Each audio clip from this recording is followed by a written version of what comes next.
Cajun values family. We've been a family business for over 40 years, so we take a lot of pride in being a family-oriented company. All of Cajun's values are born out of passion. Whether we're offering EPC, general construction, or specialty services, our customers have no doubt we will execute every job with safety, quality, and integrity. If you want to break the rock, you need to make yourself indestructible. If you want to play between the hedges, you need to work out there, up there, down there, everywhere. If you want to reach the win bar, you need to lose sleep, lose count. You need to play every game like you got nothing to lose.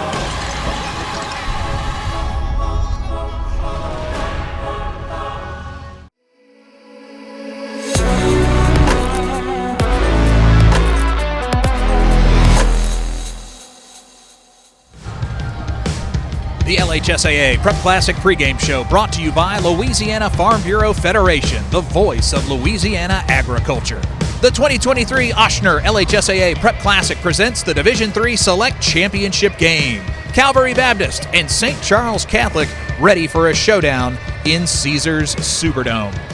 Welcome in, everyone. I'm Garrett Walford. We've got a blockbuster showdown for you between undefeated teams. This could be one of our best matchups of the week. Along for the ride, former coach Troy LaBeouf, LSU national champion Derry Beckwith, and current Letcher coach Dwayne Jenkins. Troy, Calvary Baptist is 13-0. They've got 4 shutouts on the season, a dynamite defense. And St. Charles Catholic, the 2-time defending champs, they're on a 20-game win streak. Something's got to give. Something's got to give today, certainly. 2 outstanding football teams. I think when the brackets came out, everybody kind of pointed to these 2 teams most likely getting here. It was a tough road that we'll look at in just a little bit to get here, but 2 championship caliber programs. 2 well-coached programs, great players on both sides of the ball, so it's going to be a dynamic matchup. No doubt. I think you just got to be excited to see this one. This is kind of the one where the chalk held, and you got to see probably the 2 best teams in this division get to square off in the Superdome. Top 2 seeds, and for the defending champs, Wayne Stein back, and they've just continued to make the Prep Classic. This is now 5 years in a row for the Comets, a program, of course, a lot of success under Hall of Famer Frank Monica. Wayne Stein has just continued that success. He has. He's a hard-nosed coach. As Derry mostly says, your players just feed off of your coach's attitude. They feed off of him. They are routine-oriented, guys. In the summertime, they lift. They do 7-on-7. They play summer baseball. They stay together that entire day. Routine. Wayne Stein leads that group. He's got an outstanding coaching staff led by that defensive coordinator, Jason Brown. You guys know this. It's so hard to be a coach. I tell coaches all the time, to do that, you have to be called just like a doctor. So to have the model of consistency that he's had with this program is outstanding. The program is second to none. Coach Stein has done a great job. He's a great friend of mine, so I'm a little biased when it comes to some of the things that he does, and I get to see it on the first hand. But he's built that program, whether he likes to take credit or not. Coach Monica was there for a long time, but Wayne was right there on his side, building that defense, and they won a lot of football games early in the building of this program on Coach Stein's defense. We caught up with Coach Stein in Laplace in advance of this game. Let's hear what Wayne Stein had to say before the Division III Select Championship game. I think we play all 3 phases. I think we're a complete football team. I don't think we just rely on offense or just rely on defense or just rely on special teams. I think we play complementary football. If we have to score a bunch of points, we can. If we have to shut them down, we can. If we have to win it with special teams, we can. So I think that, you got to bring all 3 phases when you play St. Charles Catholic. I think, our fans are an extension of what you see from our kids, and, our parents allow us to push their kids, and there are high expectations, not just from us, but from the fans as well. So I think our fans will be there early, and they'll be ready, and they'll be excited to try to finish this thing off. Comets fans should have plenty to cheer about in today's matchup. We got a chance to take a look at the road to the Dome for both of these teams. And last weekend for St. Charles, it wasn't a high-scoring affair against the Lab School. It was not. It took a field goal. I hate to bring this up. I know Coach dealt with that field goal situation against this same St. Charles team. I had that note written down. I had to bring it up. They win with special teams. They do it, and you see it right there. So certainly they beat a very good team in U-High. St. Charles takes down Notre Dame, the 9 seed, 31-21. They advance to beat the Cubs 10-7 in overtime. At the bottom of the bracket, Calvary Baptist has been averaging almost 7 touchdowns per game in the postseason. They beat Parkview 49-28, and then take down a very good Newman team who had just 1 loss in the regular season to St. Charles Catholic, 35-27, setting our final matchup. I don't like that Parkview Baptist score, by the way. But anyway, I'm sure you don't. But no, obviously to play Parkview, who historically with Coach Kenny Giott has had playoff success, and then to beat Newman, who historically has had great playoff success, is a testament to this team. No doubt. One of the things Coach Stein will tell you, and he talks about it, winning is a skill, and it's a skill that they possess. And they feel like they are a program that can win a game any type of way they need. They won a shootout here last year against Dunham, and they won a game against U-High 10-7 in overtime. They find ways to win. One more game coming up this evening after. We'll see the number 1 seed Ruston Bearcats taking on the Zachary Broncos. Guys, a lot of good defense on both sides of the field for those 2 programs. I'm excited to see how they match up. We'll take our first break of the pregame show and return after this. St. Charles Catholic and Calvary.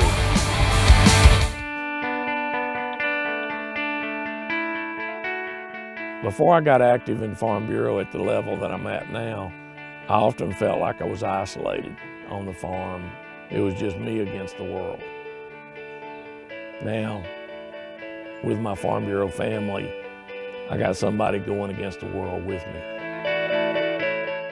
I am Farm Bureau.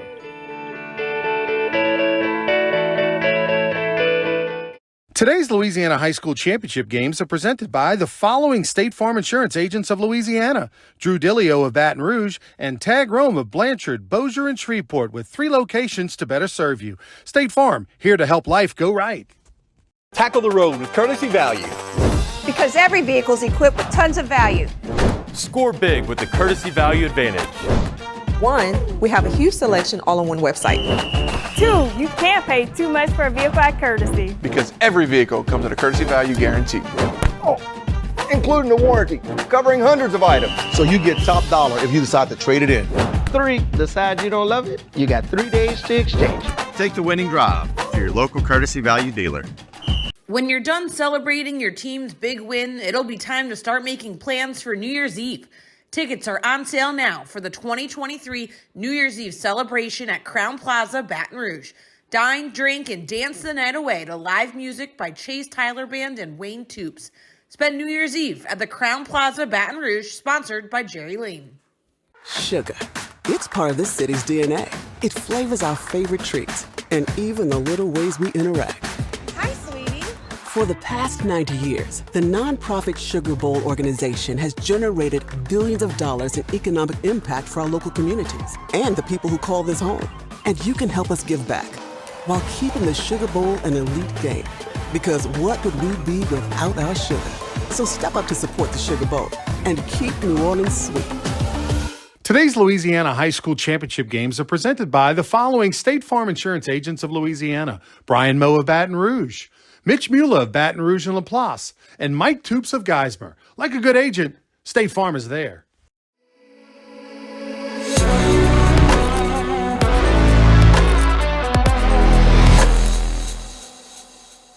Welcome back to the LHSAA Prep Classic pregame show, brought to you by Louisiana Farm Bureau Federation, the voice of Louisiana agriculture. Comets and Crusaders in the Division III Select State Championship game. Let's talk a little bit about St. Charles Catholic and their offense, averaging about 35 points per game under Wayne Stein. And it all goes with the 6-foot senior quarterback, Brady St. Pierre. Brady St. Pierre got an opportunity to play a little bit last year because Altamont quarterback got injured, and he ended up being the MVP last year in that state title game. But he got some real good work last year, and it really gave him experience coming into this season. Obviously, they got a really good running back in Jeremiah Wills, 1,200 yards, and Skylar Edwards, 825, a sophomore. Great duo for those two for the St. Charles Comets. Absolutely have a great balanced attack. And for Jeremiah Wills, he's an outstanding running back, extremely patient, and that's what you want to see in the running back. Explosive, can get between the tackles and run through the creases and also catch the ball out of the backfield. Coach Ty Monica does an excellent job. He took over play calling duties for his dad when his dad was the head coach, and Ty does a great job of mixing things up. We give you 2 unsung heroes on this offense, and I think it was one of the keys when we played them. They made their offense go, and that's Jackson Monica, Ty's son, and Brandon Craigle, the big tight end. Those two guys are the secret. They do a lot of little things, whether it's pulling in the run game, catching passes on big plays. Jackson Monica has a knack for making big plays in big games. Talked with Wayne Stein earlier in the week, and he said, we're a team that we can put up a lot of points or we can win them 10-7. They've got the opportunity to win a lot of different ways on offense. They do, very balanced. They're really good in all three phases, but if we talk just offensively, the offensive line's really good. They're assignment football. They know their assignments. They don't make a lot of mistakes. They don't get the penalties before the pre-snap penalties, which puts them behind the chains. And then on defense, this is a team they're giving up less than 10 points per game. Kyle Cannon's one of their big leaders, but it's fun to see them, whether it's a heavy passing team or a heavy run, they have success. Absolutely. Kyle Cannon, the fans are going to be in for a treat tonight. He is a sideline-to-sideline linebacker. He can run, he can hit, he can tackle. And anytime you see great linebacker play, I get so excited. I do backflips, cartwheels, so I love it. So I'm so excited to see this guy play and lay the wood tonight. Well, they have a very experienced defensive coordinator in Jason Brown. Him and Wayne Stein coming together and putting this defense together is incredible. Calvary's going to have their work cut out for them because this defense will bring pressure from all different angles. They're going to simulate pressure. It's going to be stuff that you see on Saturdays and Sundays being run today in the Superdome by this defense. Again, a great end to the season for them. They took on Newman the final week. That's a team. They both went in 9-0, and they were able to come out and get the victory against a really good Greenie squad. And again, Kyle Cannon, talk to me a little bit about stats, size. This guy's going to fill up the stat sheet with a lot of tackles. 125 tackles. I mean, that's an outstanding season. About 6'1", 210. He's got a partner with him that Caden Foster's defensive back number 7. Watch out for him. He's dynamic on defense. He's got 4 return touchdowns this year. 2 kickoffs, a punt return, and a fumble return. And watch out for the little man, number 33, Logan Barrios. He's 5'4", but he's going to bring the wood every play. One thing Kyle Cannon has that you can't teach as a linebacker is vision and instinct, and he has both of them. Well, the other thing that you got to watch out for with Kyle Cannon, he plays special teams, and he's got a way to make plays there. Here's a guy coming off the edge because of Calvary's passing attacks, Jaden Bro. Watch out for Jaden Bro, the outside linebacker, defensive end, getting pressure on the quarterback. Calvary Baptist 2A, they've got 4 wins this year against teams in higher divisions. We'll break them down when we come back on the pregame show on LHSAA Network. Sugar. It's part of this city's DNA. It flavors our favorite treats and even the little ways we interact. Hi, sweetie. For the past 90 years, the nonprofit Sugar Bowl organization has generated billions of dollars in economic impact for our local communities and the people who call this home. And you can help us give back while keeping the Sugar Bowl an elite game. Because what would we be without our sugar? So step up to support the Sugar Bowl and keep New Orleans sweet. Tackle the road with courtesy value. Because every vehicle is equipped with tons of value. Score big with the courtesy value advantage. 1, we have a huge selection all on one website. 2, you can't pay too much for a vehicle at Courtesy. Because every vehicle comes with a courtesy value guarantee. Oh, including the warranty, covering hundreds of items. So you get top dollar if you decide to trade it in. 3, decide you don't love it? You got 3 days to exchange it. Take the winning drive to your local Courtesy Value dealer. Love did this. This is Love's fault, and it hurts. It's devastating.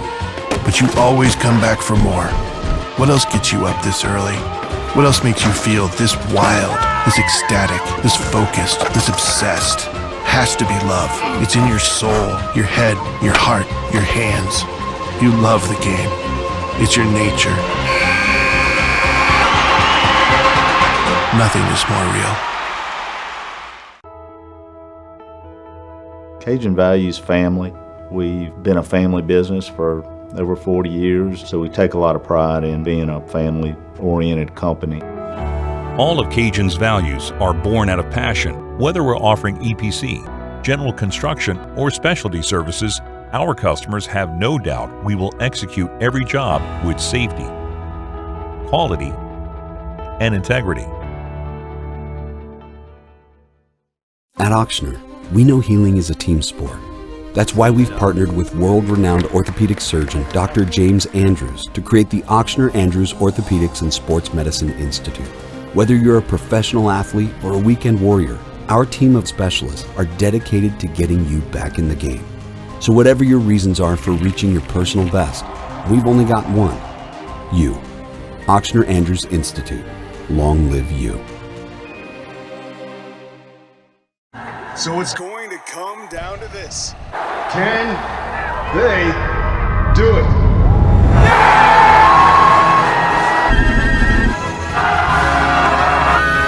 Oh no, they missed it! Wait a minute! There's a flag on the play!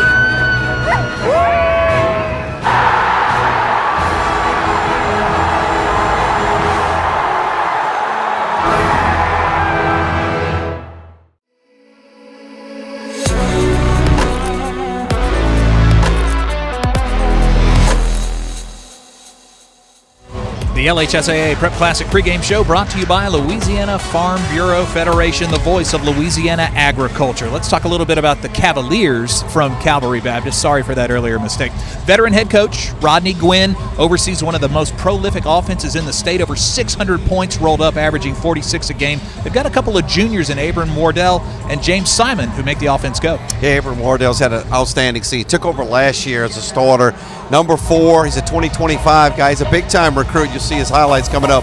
3,600 yards, 43 touchdowns. Guys, if my stats are right, over 300 attempts, he's got 1 interception. That's pretty outstanding. From a quarterback position, you want to take care of the football, and that's what he does. Extremely strong arm, very accurate, and gets his receivers in the right spot, makes the right checks at the line of scrimmage. Outstanding young prospect in Wardell. I'm excited to see him play. I've heard a lot about him throughout the year about how good he is, and I'm excited to see him play. And obviously, it's going to be a challenge for St. Charles, but it's something that they're not afraid of or not accustomed to. They played in the district with some Manning kid the last couple of years. I think I know him. You may have heard of him. Talk about the running game a little bit, led by James Simon. He's a junior, 6 foot, over 200 pounds. He's a load to tackle. He is. It's got it in his blood. His dad coaches over at Grambling. Outstanding player in his own when he played. He's number 31, 2025 guy. He's got 18 touchdowns. If you like the stars, he's got 4 of them next to his name. But he's being recruited the likes of LSU, Georgia, Alabama, you name it. He's a very team-oriented guy, but he's a very tough guy to bring down. He's a bully on the field. He'll run you over. So he plays no games. I love the way this guy plays. He runs with aggression. He runs with passion. He wants to get in the end zone every time he touches the football. Well, I think it's going to be exciting to see him be able to keep it balanced, and that's what you're going to have to do if you're going to be able to defeat a good St. Charles defense. Is stay balanced, keep them on their toes, and they're going to have to mix up the run game and the passing. They went real heavy on their pre-district schedule. I mean, they're beating teams like Westgate, Wassman, Captain Shreve. I mean, they went after some heavyweights and they took them down. They did. You know, good teams in the pre-district, they only help you. I know you come into the game, your team may have 2 or 3 losses. You're like, oh, that's not a good football team. You got to always look at the schedule to see who you play. Well, defense helped them get those wins. Let's take a little look closer in on their defense.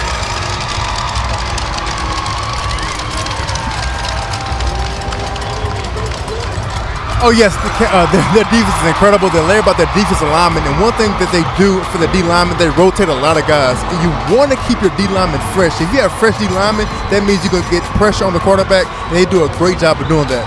Well, one of the things that I've been looking at in each of these games is the secondary. It's one of the things that for you to have success, you're going to have to take the football away in big games. And they've got 2 guys that's been able to do that a lot. One of them is a freshman, number 24, Braylon Huglin, and Julius Moss. I want to see how he matches up in a run game and in a passing game from that strong safety position. They got another guy with him too, Coach. I agree with that. The freshman's going to be a big-time recruit.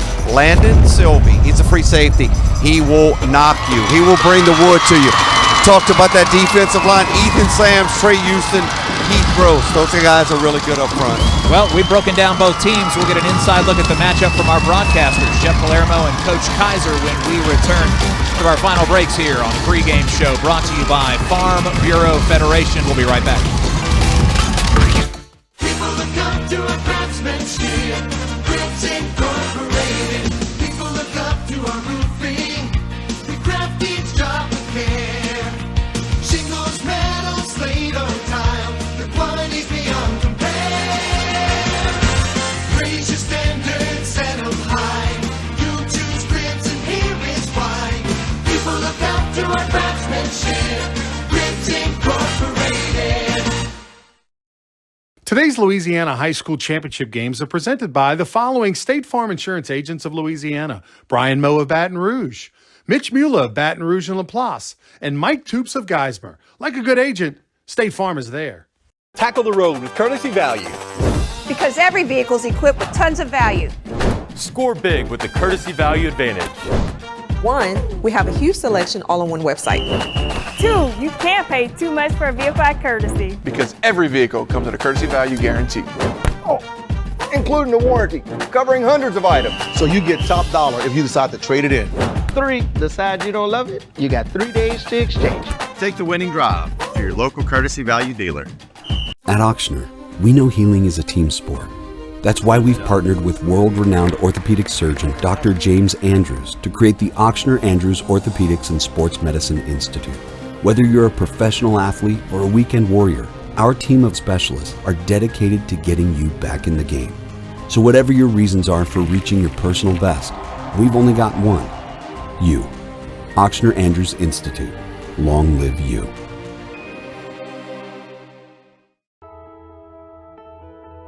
Cajun values family. We've been a family business for over 40 years, so we take a lot of pride in being a family-oriented company. All of Cajun's values are born out of passion. Whether we're offering EPC, general construction, or specialty services, our customers have no doubt we will execute every job with safety, quality, and integrity. When you're done celebrating your team's big win, it'll be time to start making plans for New Year's Eve. Tickets are on sale now for the 2023 New Year's Eve celebration at Crown Plaza, Baton Rouge. Dine, drink, and dance the night away to live music by Chase Tyler Band and Wayne Toops. Spend New Year's Eve at the Crown Plaza, Baton Rouge, sponsored by Jerry Lane. Today's Louisiana High School Championship games are presented by the following State Farm Insurance agents of Louisiana: Drew Dillio of Baton Rouge and Tag Rome of Blanchard, Bossier, and Shreveport, with 3 locations to better serve you. State Farm, here to help life go right.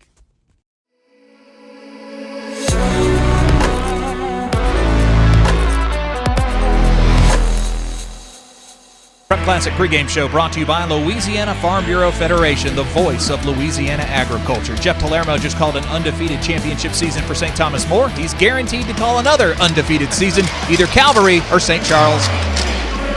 Thanks a lot, Garrett. St. Charles Catholic comes in with a 20-game winning streak into this contest. And to me, Wade, the big matchup here is this Calvary Baptist offense that has a great quarterback with great wide receivers and an outstanding running back against this stout St. Charles Catholic defense. Yeah, St. Charles defense only giving up just a tad bit over 9 points a game. Outstanding linebackers, great up front. It's going to be an interesting game to see how they're going to handle that really good Calvary Baptist offense. And anytime you talk about the comments, special teams will be a big part of this game as well. Yeah. Back to you guys. Thank you very much, Jeff. Dwayne, final thoughts. Do you think the pressure of trying to go back-to-back undefeated plays heavy with St. Charles Catholic? I doubt it. These kids are championship kids. They've a lot of these guys have won 4 championships in the last 2 years because they play baseball and football. And when the leaders on your team know how to win, they know how to win. Derry, talk to me about a pair of undefeated teams squaring off here. Both these teams have high expectations. What do they have to do to kind of navigate the first couple of minutes of the game? Just do what you've been doing all year long. It's simple. You're 13-0 for a reason. So whatever got you here, continue to do that. Don't try to overdo it. Don't try to do too much, and do your job. Coach, I think you can attest to this. You probably tell your guys to do your job. If you're supposed to blitz at the A gap, don't blitz at the B gap. If you're in cover 2, don't play cover 1. So if you do that, you'll be successful. Troy, thoughts on the game before we kick this one off? When you look at schedules, when you look at records, you look at strength factors, right, to see who you played and everything. Strength, I'm going to use the word strength. Both of these teams have outstanding strength programs. Calvary's a perennial strength winner in the LHSA. John Talley leads the strength program at St. Charles. These guys, they're strong on both sides. It's going to be a battle between these two. I don't see any weaknesses on both teams. If it comes down to special teams, Jeff alluded to it. St. Charles has weapons in every phase of special teams. We talked about Tyler Miglioto, Braden Bertucci. He can flip the field as a punter, and watch out for Caden Foster. He's a great story. He's a guy that we need to talk about at some point. Kyle Cannon and James Simon. I want to see who wins that matchup. That should be a good one. You know, you're talking about Wayne Stein. This guy was a longtime coordinator for Frank Monica. Now his first 2 seasons on the job as the head guy, takes home a couple of championships. There are not a lot of coaches historically that have won 3 in a row to start the career. No doubt. Obviously, me and his cousin Nick Monica both joked with him after he won the first one to get out. It's never going to get any better, and he's found a way to make it better. So it's a tribute to how hard he works. And these kids believe they can win every football game. They believe they can win everything that they do. It's just such a competitive, no matter what they're competing in, they believe they can win, and that's a skill, and he talks about it all the time. I think third down defense is going to be huge in this game. Coach, you brought it up, what happened in the LCA last game. Talking to Coach Stein this week, I watched it up close and personal, how they work as a unit on the sideline, coaches dealing with the defense. With Stein, with the defensive background, and with Jason Brown, who's a guru. Check with me at the sidelines. They're going to be calling stuff. It's got to be a lot of communication because you're going to be facing 4 wides and Simon in the backfield. I think the third down defense and the communication from the coaches of what they're seeing to what Calvary's going to do is going to be big. Veteran coach Rodney Gwynn, formerly of Houghton. Now he's got them back in the championship game for the first time since 2020 when they won the state championship. Calvary Baptist 3-0 all-time at the Prep Classic. It's St. Charles Catholic. It's Calvary Baptist, the top 2 seeds in the state. Let's kick this thing off and crown a champ. Thanks for joining us, everybody.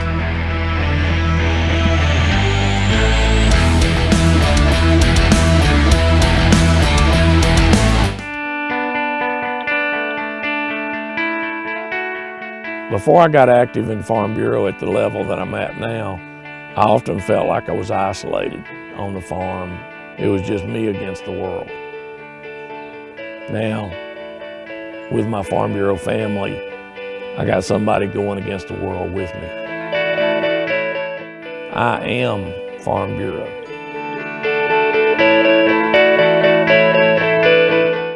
When you're done celebrating your team's big win, it'll be time to start making plans for New Year's Eve. Tickets are on sale now for the 2023 New Year's Eve celebration at Crowne Plaza, Baton Rouge. Dine, drink, and dance the night away to live music by Chase Tyler Band and Wayne Toops. Spend New Year's Eve at the Crowne Plaza, Baton Rouge, sponsored by Jerry Lane. Tackle the road with courtesy value. Because every vehicle is equipped with tons of value. Score big with the courtesy value advantage. 1, we have a huge selection all on one website. 2, you can't pay too much for a vehicle at Courtesy. Because every vehicle comes with a courtesy value guarantee. Oh, including the warranty, covering hundreds of items. So you get top dollar if you decide to trade it in. 3, decide you don't love it? You got 3 days to exchange. Take the winning drive to your local courtesy value dealer. At Auctioner, we know healing is a team sport. That's why we've partnered with world-renowned orthopedic surgeon Dr. James Andrews to create the Auctioner Andrews Orthopedics and Sports Medicine Institute. Whether you're a professional athlete or a weekend warrior, our team of specialists are dedicated to getting you back in the game. So whatever your reasons are for reaching your personal best, we've only got one: you. Auctioner Andrews Institute. Long live you.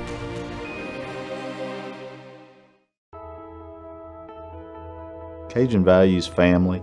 We've been a family business for over 40 years, so we take a lot of pride in being a family-oriented company.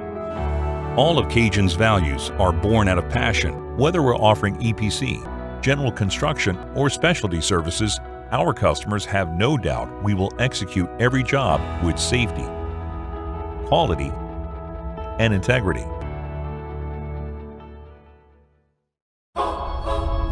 If you want to break the rock, you need to make yourself indestructible. If you want to play between the hedges, you need to work out there, up there, down there, everywhere. If you want to reach the win bar, you need to lose sleep, lose count.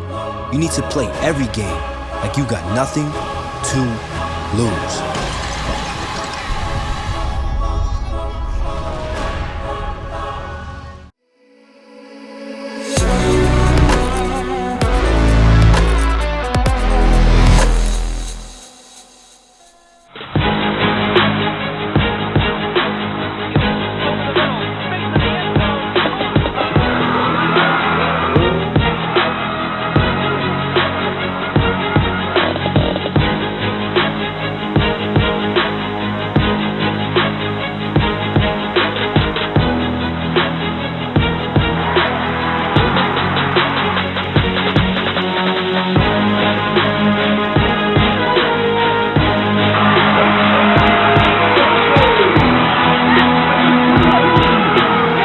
from New Orleans, Louisiana, on the LHSAA Network, the Louisiana High School Athletic Association Prep Classic presented by Ochsner.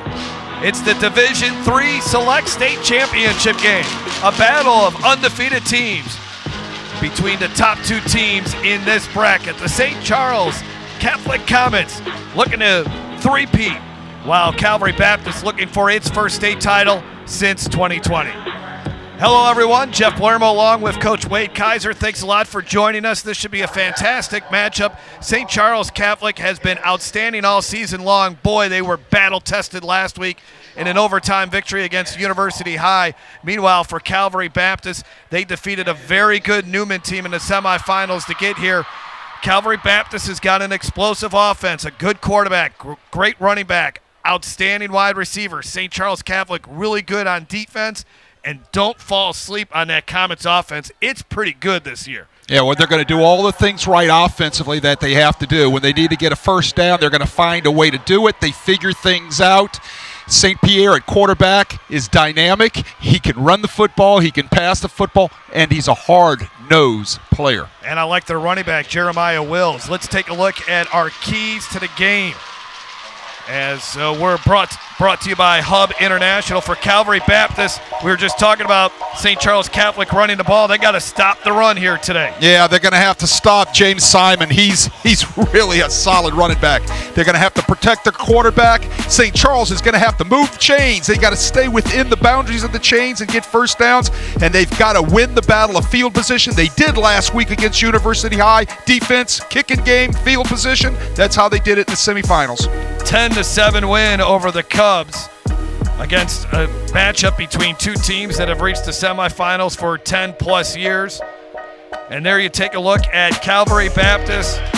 Time for our Red Zone fundraising coaches spotlight. First of all, for Calvary Baptist, their head coach, Rodney Guin, who's in his 41st season, and he has finally got the opportunity to coach a game in the Caesars Superdome. Remember when they won the 2020 state title? That was in Natchitoches. He's been at Calvary Baptist for 7 seasons. And he's been before that, he was at Houghton for 33 years.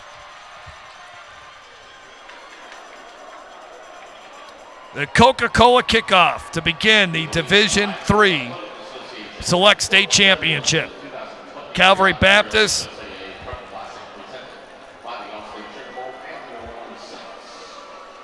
played a very difficult non-district schedule, including wins over Captain Shreve, Bird, Wattsman, and Westgate. For St. Charles Catholic, ended the season shutting out Newman, had to beat Notre Dame in the quarterfinals, knocked off the Cubs in the semifinals in overtime. Some bobbling there on the kickoff return. Good job by Calvary Baptist to get down there as they got all over Jeremiah Wills, who had to handle that football. That was not an easy return. Knight, the kicker, is really good at placing the ball for Calvary Baptist, and this young man is really good. He's thrown for over 1,000 yards this season for St. Charles Catholic. Yeah, last week against UI, he was 7-14 for 100 yards. He did what he had to do and keep that offense moving. Comets offense takes over at their own 26-yard line.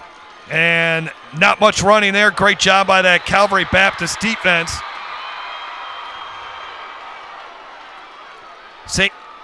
St. Charles Catholic offensively averaging 35 points a game. There's a look at their starting lineup. Ty Monica is the offensive coordinator. Wills, Jackson Monica, Noah Tucker, Daniel Joseph. He can get some big catches as well. That offensive line, Dylan Dooley, Aiden Achman, Matthew Lang, and Jacques Vicner. The pitch. This is Wills, and Wills gets up to the 31-yard line. When it's not Wills carrying the football, Skylar Edwards is also going to be carrying the ball. That is a really good tandem in the backfield for the Comets. Yeah, Skylar Edwards went off last week against U High. 8 carries, 94 yards, 7.7 yard average coming into the game today. He seems to be the slasher with a lot of speed. Jeremiah Wills has speed, but he's your downhill running guy. 3rd down and 5 on the season. St. Charles Catholic converting 47% of the time. As St. Pierre throws for the first time, and he missed his receiver. He had a couple receivers in the vicinity. The guy closest to it was Daniel Joseph. As I mentioned, Joseph leading the team in receiving, 40 catches on the year.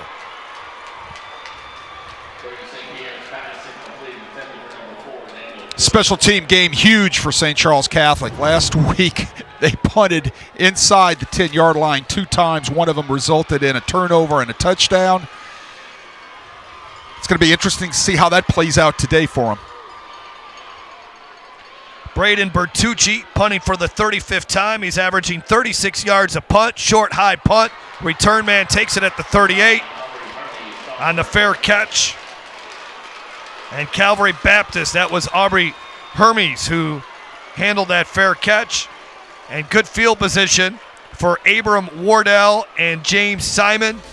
And Abram Wardell, the quarterback. Wow, look at these numbers. The things that impresses you. The 43 touchdowns, that's awesome. How about just 1 interception? And then the other thing, he's completing 79% of his passes. And he just completed another one. Nearly a first down. He is 19 yards away coming into today from becoming the single-season passing record holder for Calvary Baptist. They've had some good quarterbacks at Calvary, Shea Patterson to name one of them. 76 touchdowns and 5 interceptions in his 2 seasons as the starting quarterback. Running off the left side, and the Cavaliers have our first down of the ball game. And our first downs in this game brought to you by Courtesy Automotive Group. Discover the Courtesy experience. Kyle Cannon, this kid's a stud. Stud, you're right. Southeastern Louisiana commit. He's their leading tackler. I think Southeastern is getting a steal in this cat. This guy can play now. We're going to be calling his name all day, I'm sure. Hard run for about 4 yards on first down there for the Cavs. Calvary Baptist offensively, they come into this game averaging 46 points a game. They allow 12.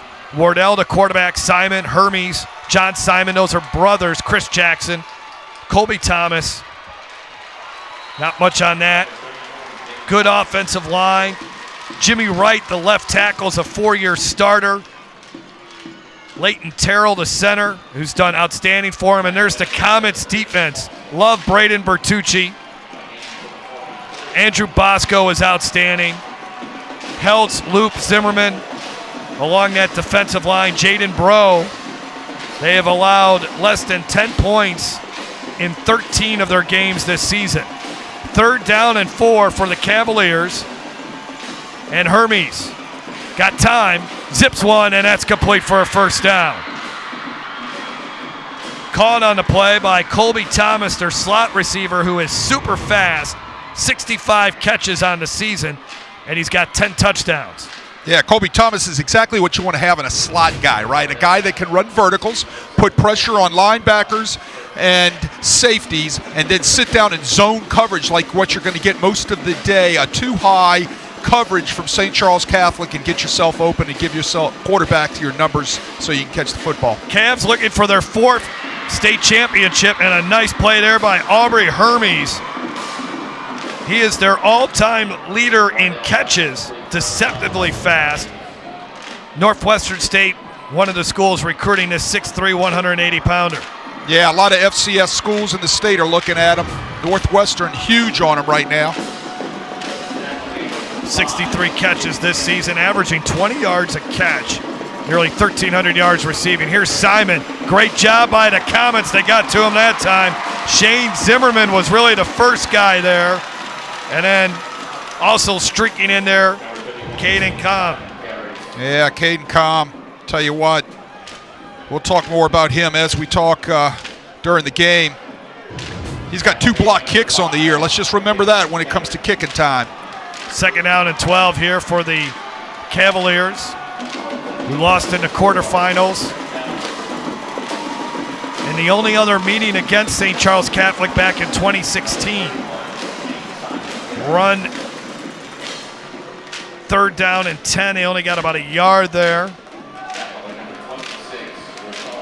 Talking to Coach Rodney Guin, says this team has been very consistent. No bad games at all this season. In fact, he says they haven't even had a bad practice. That's pretty darn good. Wardell on 3rd down. Incomplete. Comm there to knock it away. Boy, Caden Comm is so technically sound. Look at this. Nicely done. Right hand, not inside too soon. Left hand, the upfield hand, making the play on the ball and raking the pass away. 4th down. On the season, the Comets have only allowed opponents to convert 6 out of 20 times on 4th down. 4th and 10. And it's incomplete. Another pass breakup by that Comets defense. Caden Foster, who is a great story that we'll get to later in the game. Yeah, Caden Foster right there almost had a pick. Whoa, my goodness. Almost had a pick. All right, let's send it down to the field for this sideline report brought to you by Red Zone Fundraising. Thanks, guys. You saw the young man right there, Caden Foster, with that big 4th down breakup. His story might be the best one in the Superdome. This past January, he had a liver transplant. He did not play his senior fall, didn't graduate in May, so therefore the LHSA have granted him a hardship. He was eligible this year to play because he wasn't 19 years old. He'll graduate in May, but think about it, fellas, an outstanding baseball player as well. Liver transplant in January. He's back fully, making plays and being recruited by a number of in-state schools. It's an absolutely unbelievable story. The fact that he even got a liver transplant because he is basically other than his liver was failing on him, he was a relatively healthy kid, just couldn't play football or really any contact sports. But they got the miraculous call, and here he is making plays. When at the state championship game last year, he had tears in his eyes at this moment, knowing he couldn't play in this game. Is that a catch? Yeah, it is at the 40-yard line. Deep out route. Ruling on the field is a completed catch. Off the play action. Little pressure applied right there. Look how St. Pierre keeps his eyes downfield. Oh, nice. Wow. Oh, wow. That is you got to look at that one. Yeah. Oh, they got the play on. No, they did not. Yeah, I was going to say. Caught it. They caught it beforehand. I think you got to look at that. Where was Just that prior to shoulder? the snap, our pagers went off for a replay of the previous play. Haven't heard the word pager since 1995, but we'll go with it. But anyways, maybe not that long ago. Maybe about 1998, but still. Can't really tell from that angle. It looked like he had his hands under it. The other angle's going to tell you. Yeah. Ty Monica real quick getting that call in, trying to run the play before they shut it down. Got a lot of Monicas on that sideline. Ty Monica's son is Jackson Monica. He's the fullback, number 11. Ty and Wayne Stein are cousins. Here's another good look at it.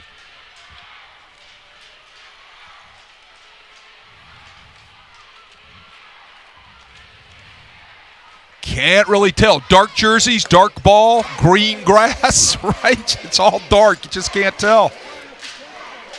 Frank Wittenberg, the referee today, our officiating crew from Lafayette.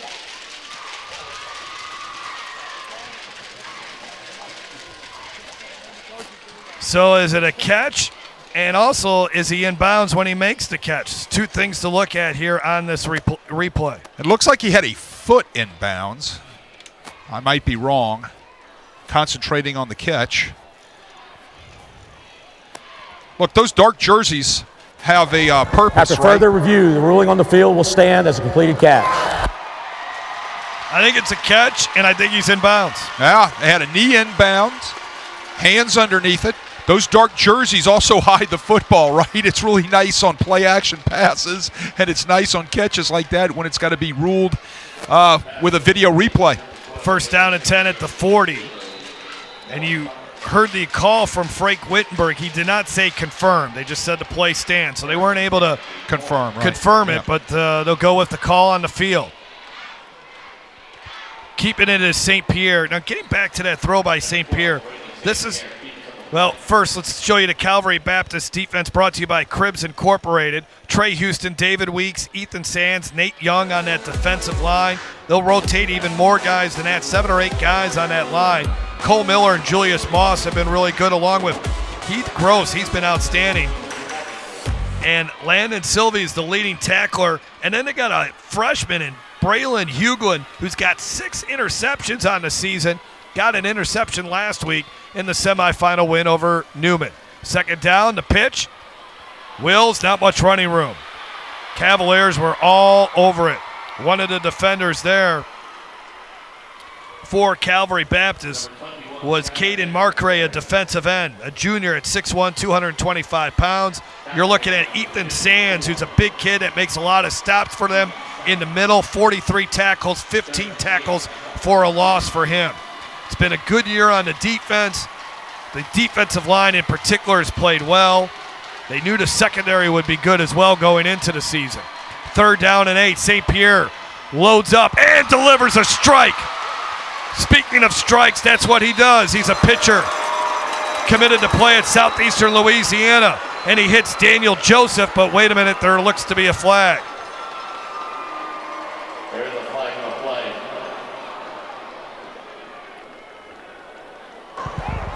Holding, number 54 of the offense.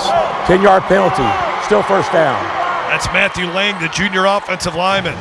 Yeah, they're going to move it back. Let's take a look on your left side of your screen. Oh, he's got his hands all over him, and it looks like a 2-point takedown in wrestling, right? Down. So that pushes them all the way back to the 3rd down now.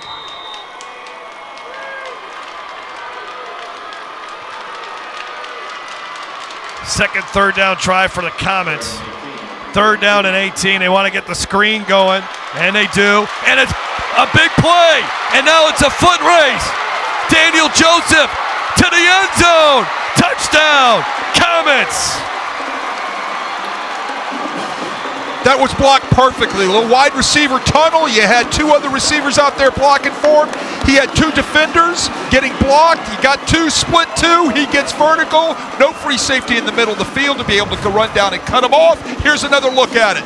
Great execution, getting the linemen out in front, the receivers out in front, and he is off to the races. The Comets first on the board here in the Dome.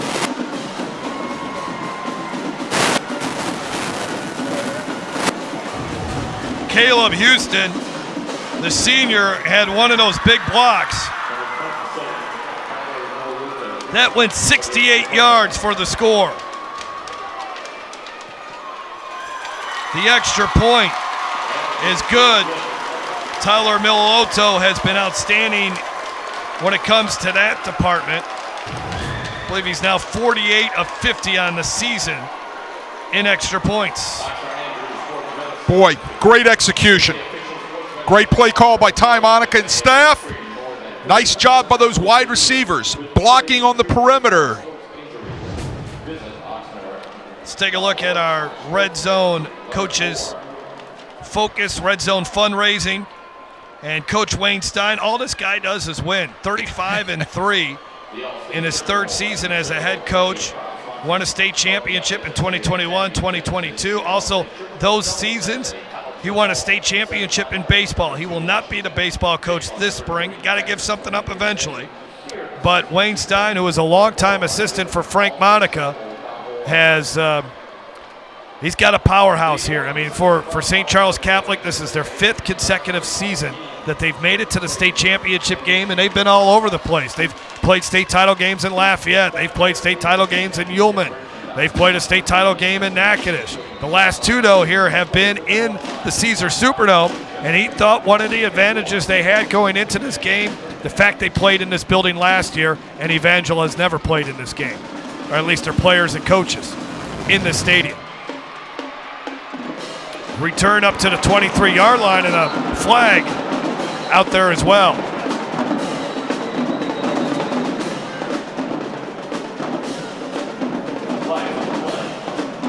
Yeah, you talk about Wayne Stein and winning. He's won in baseball. He's won in football. I'll let our official give our explanation real quick.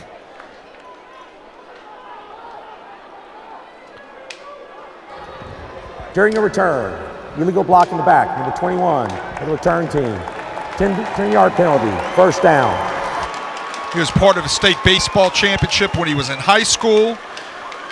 He was an outstanding running back for me during the years at St. Charles Catholic when I coached there. Started as a freshman for me, had 4 great years, went on and played football at UL as a fullback and H-back for the Cajuns. Part of a winning family. And he's got that game face going. Him Yes. and Union Parish coach Joe Spadafora should have a game face showdown. Yeah, well, I tell you what, he's had that game face since he was a freshman. The most intense guy walking down the hall in high school I'd ever met. First down and 10. Nice pass over the middle. Hermes goes up and gets it. And the Cavaliers move the chains. Yeah, Hermes got great leaping ability. He goes up and gets 50-50 balls. You can see him go up and snatch that out of the air. It's a little bit high on the square end there. He comes down with it. He knew he was going to get hit, but it did a good job at kind of protecting himself. First and 10 at the 23. That's incomplete. Tight coverage there, flag flies. Picking on Caden Comm a lot here. St. Charles Catholic has not seen an offense like Pass this. interference, defense, number 5, 15-yard penalty results in a first down. I know U High can have a dynamic offense, but I think this is at another level what Calvary Baptist brings in. Well, yeah, they can throw it, they can run it, they can score a lot of points when they have to.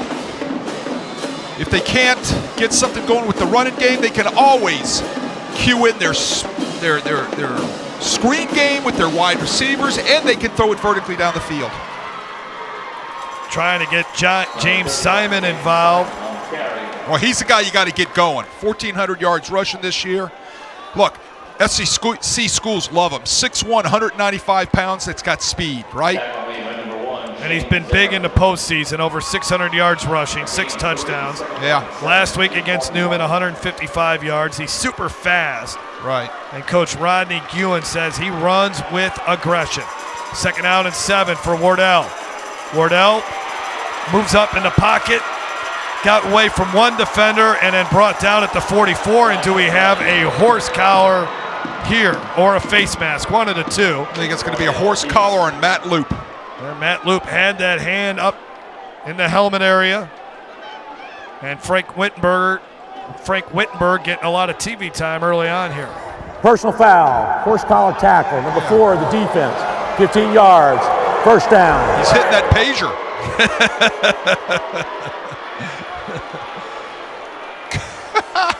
I love it, right?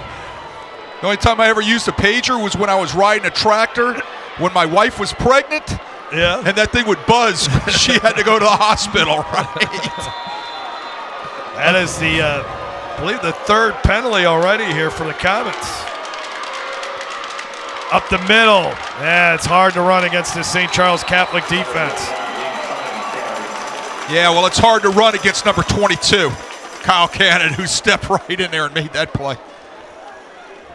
I mean, the numbers on Cannon, he was the MVP in this state championship game as a sophomore when St. Charles Catholic upset Lafayette Christian in Ullman Stadium. And he has just been a fantastic player. 125 tackles. Back to the air. And again over the middle. Boy, they are really... Hermes has no problem catching passes over the middle. Another first down for the Cavs. Well, St. Charles brought a delayed blitz. They brought Kyle Cannon at the last second, which opens up that square in underneath the 2 safeties. You don't have underneath coverage by those linebackers squeezing things off. Those inside routes, post, square ends, they become wide open. And if you can protect it, you can deliver it. Courtesy Automotive Group, first down. Running off the left side. That's a good run for Simon. That's running with aggression there as he gets the ball up to the 20-yard line. Second out and 3. 6'1", 195 pounds coming right at you. Look out. Preston Cobb. Yeah. Hello. Absolutely. He lowers that shoulder, duck that helmet. That's the scary thing, though. Got to be careful with the helmet on that. They've reached the red zone fundraising end of the field. Simon breaking tackles inside the 10 to the 8. Another first down.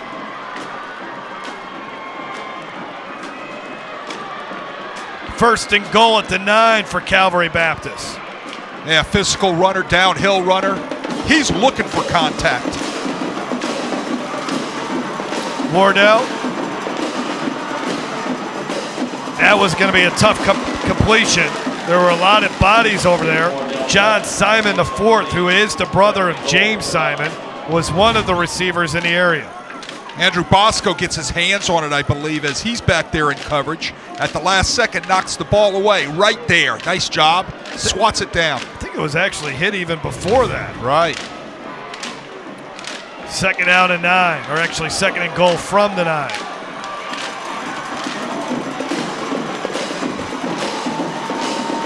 Wardell, quick pass, and taken down immediately was Christopher Jackson. Right there was Logan Barrios. Logan Barrios, son of Jeep Barrios, a young man I coached at St. Charles Catholic. It's good to get those former player names in there, right? 55 tackles on the season for Barrios, 3 interceptions, a couple of forced fumbles. Outstanding season. Third and goal. Up the middle. And now will be decision time for Rodney Guin. Well, you've waited 41 years of your coaching life. I don't think you're kicking a field goal here. No, you're not. You're giving the ball to James Simon. It'll be 4th and goal at the 1. The battle in the running game in this football game is between number 31, Simon, and number 22, Kyle Cannon from St. Charles. And right there, Kyle Cannon got the worst of it. James Simon ducked his shoulder, ducked his helmet, and actually popped Cannon right in the chest. And we'll have to wait until the second quarter to find out what happens. After 12 minutes of play in the Caesar Superdome, Daniel Joseph's long touchdown catch has the Comets up by 7. We'll be back after this on the LHSAA Network. Today's Louisiana High School Championship games are presented by the following State Farm Insurance agents of Louisiana: Brian Moe of Baton Rouge, Mitch Mula of Baton Rouge and LaPlace, and Mike Toops of Geismar. Like a good agent, State Farm is there. Tackle the road with courtesy value. Because every vehicle is equipped with tons of value. Score big with the Courtesy Value Advantage. 1, we have a huge selection all on one website. 2, you can't pay too much for a vehicle at Courtesy. Because every vehicle comes with a courtesy value guarantee. Oh, including the warranty, covering hundreds of items. So you get top dollar if you decide to trade it in. 3, decide you don't love it? You got 3 days to exchange. Take the winning drive to your local Courtesy Value dealer.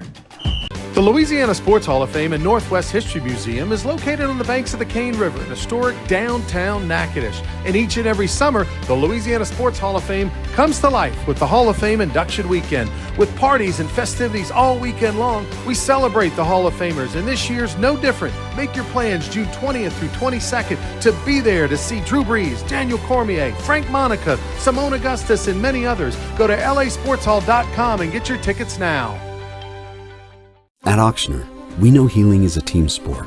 That's why we've partnered with world-renowned orthopedic surgeon Dr. James Andrews to create the Auctioner Andrews Orthopedics and Sports Medicine Institute. Whether you're a professional athlete or a weekend warrior, our team of specialists are dedicated to getting you back in the game. So whatever your reasons are for reaching your personal best, we've only got one: you. Auctioner Andrews Institute. Long live you. Today's Louisiana High School Championship games are presented by the following State Farm Insurance agents of Louisiana: Drew Dillio of Baton Rouge and Tag Rome of Blanchard, Bossier, and Shreveport, with 3 locations to better serve you. State Farm, here to help life go right.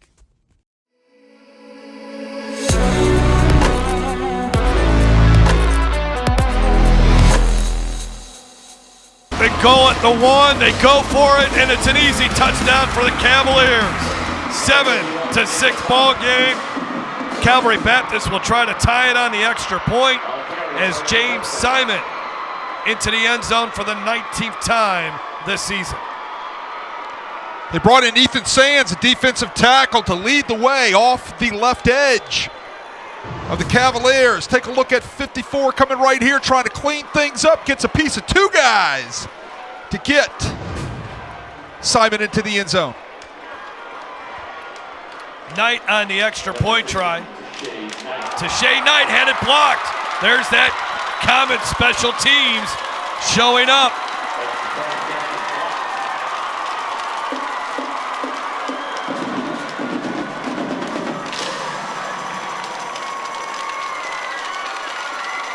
Let's go down for our Red Zone fundraising sideline report and Ronnie Rance. Thanks. Down here with a very fired up Pop, understandably. His son James just scored the touchdown. He's got another son, John Jr., one of the wide receivers here at Calvary. And you're a guy who knows a little bit about it, former at Louisiana Tech running back, now the interim head coach at Grambling. Of all the games you played, have you ever been as fired up as this one? Man, I'm excited about this one. I don't know if you can tell, but I'm pacing up and down this sideline. I can't control myself. So I played in this game years ago and had an opportunity to win state here. So it's just a full circle moment for me and my family to be here, man. I'm excited about the opportunity I have at Grambling State as well. But I'm going to get back on this sideline and see if I can give a little tips to this boy. I'm about to say, real quick question, and that is, what advice did you give your boys about playing in this game since you do have experience? Man, just control your emotions. You know, just stay wired in, stay locked in. Expect the other team to make plays. Don't get too high, don't get too low. Just finish what we started. What's bigger, state championship or Southern Grambling in this building? Ooh, both of those are two important games for the state of Louisiana. Congratulations on the touchdown. Good luck the rest of the way. Hanging in there today. Yeah, thank you. Let's go back upstairs to you, Jeff. Thanks a lot, Ronnie. John Simon was a great college football player at Louisiana Tech. Had more than 4,000 all-purpose yards, and at the time, caught a pass in 36 consecutive games, which was an NCAA record at one time. So he's got two kids, him and his wife Cecilia, John the fourth, and James. Now John Simon serving as the interim head coach at Grambling. First down and 10 at the 35-yard line.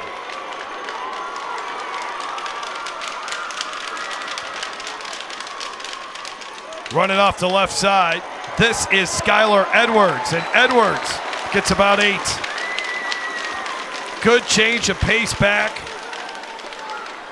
Sophomore running back, Skylar Edwards.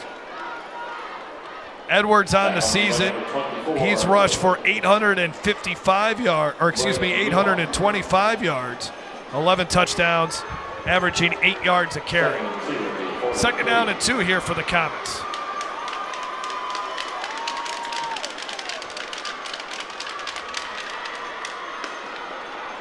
Nice play, results in a first down. As it was caught by Skylar Edwards. Another Courtesy Automotive Group first down. You take what they give you, right? So if they've got 8 guys in the box to stop the run, they're in a 3-deep coverage. You slip a back out of the backfield, that means you've got one-on-one with a linebacker, strong safety, something like that. You should win that matchup in the route. They did. You dump the ball out there, take the yardage you can get.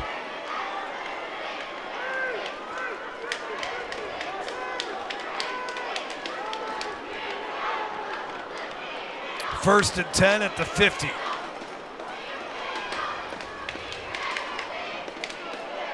Up the middle here. Just kind of a quarterback sneak there for Brady St. Pierre. Coach Wayne Stein describes him as a winner. Started last season as a safety, but when Aiden Altamont went down with an injury, St. Pierre stepped in, started about 5 games. Also then played wide receiver when Altamont came back. So he's been a defensive back. He's been a wide receiver, and Coach Stein really feels like that has helped him be a quarterback because he's seen the game from a lot of different angles. Wills finds a seam and he's off. Jeremiah Wills into the end zone. Another Comets touchdown. Well, he looked like a bullet coming out of a gun right there, correct? I mean, boom, shot out of there. Look at him hit the hole on the counter. When you get your backside guard around and the backside guard had nobody to block, all right, the linebacker was gone, scraped the wrong direction, you're going to get your back through. And if you hit the hole that fast like Wills did, nobody's going to touch you until the end zone. That's what happened. Great execution again. The splash plays that St. Charles have scored on, they have been flawlessly executed. Jeremiah Wills has really added a dimension to this St. Charles Catholic offense. You know, Jeff, you talk about these guys being winners. You got to remember the majority of the guys that play on this football team also play baseball. They have a great history of winning baseball at St. Charles Catholic for a long time, right? You know, Frank Monica coached baseball. Paul Wagaspak before Frank Monica. Paul Burgard before that. These guys have won state championships, played for state championships in baseball. They're still playing for state championships. Wayne Stein coached baseball. Ty Monica taking over the baseball program next year. Brady St. Pierre is one of those pitchers. These guys go from winning in football to winning in baseball. They establish a winning tradition and breed throughout the school. They expect to win every time they walk on a field of competition. And then you bring in a guy like Jeremiah Wills, who's a transfer from De La Salle. He catches on quickly. Oh, no doubt. And he's coming from a winning program at De La Salle when he transferred in, decided to come back to school in Laplace, a Laplace boy and bred.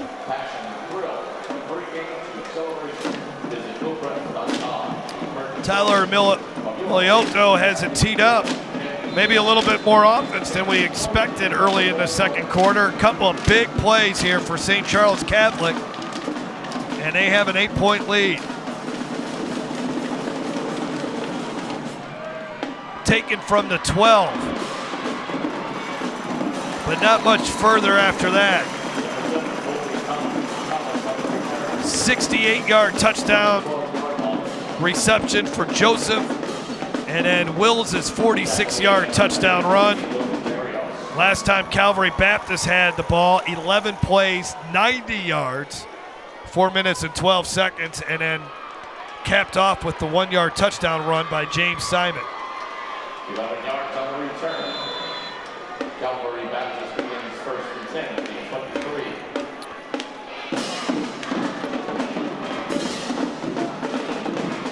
Wardell looking to his left. He's got to get out of the pocket. And he gets 3. Yeah, everything covered up. He only had one thing to do, was step up in the pocket to buy himself some time. By that time, everything gets turned back on the rush. They come back downhill and they get the first sack today of Wardell. Great pressure by the Comet defensive front. Here comes a blitz. Simon right up the middle. Got to the 30 and then pushed back. Bring up 3rd down and 3. Blitz picked up nicely on the run right there. They were trying to bring Andrew Bosco off of the Calvary Baptist right-hand side. He got picked up by an offensive lineman, which allowed Simon some room to get up in there and make up a little bit of yardage to be able to give the Cavaliers a 3rd and short. 3rd down and 3. So far today, 1 for 3 on 3rd down. Blitz coming. Ball delivered and another first down. Hermes, his ability to get open, Wade, has been very impressive here in this game. Well, he does a nice job getting separation from the defender. He pushes the technique, right? Gets a spread of separation because he can get on top of you. He has great speed, or should we say deceptive speed. So as your defensive back, you're honoring that. All of a sudden the route is broken off. The ball's delivered on time right there. Nice little hook curl. First down. 4 catches for 52 yards for Hermes. Simon gets about 4. Look, he can run away from you, but he can also grind, right? I mean, he can go 3, he can go 4, he can go 2, all of it physical running. Then all of a sudden, boom, he's off to the races with great speed. I can see why he's such a highly recruited running back. impact player. There he's off here inside the 40, all the way to the 33-yard line. I think I just said it. He can grind, and then all of a sudden he can pop, right? 4-star recruit. Visited Notre Dame. He's visited Texas A&M this fall. And he can take a licking and still tick, right? Got an offer from Alabama. First down and 10 at the 32. Well, if Saban likes you, then you got to be pretty darn good, right? Well, comments there were waiting for him. Only a couple of yards. But they're positive yards. You don't see him get knocked back too often, right? He's always falling forward, even if it's just for 1 or for 2. That's the mark of a great back. Second down and 7.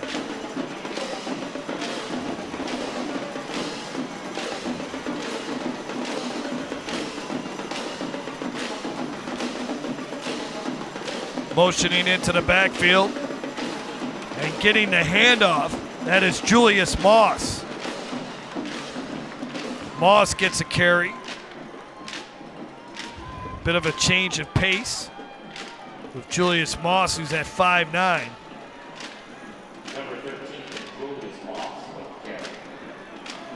Yeah, little change of pace guy. You're right. You got to have those change of pace guys. You got to be able to bring your man off sometimes to give him a squirt of water, right? Moss gets another carry. Nice tackle by Hudson Heltz. Hudson Heltz. There you go. He's had a nice year. Son of Corey Heltz. Another one of my fine players that I coached back in the day. Fourth down. Calvary Baptist already 1 for 2 on fourth down.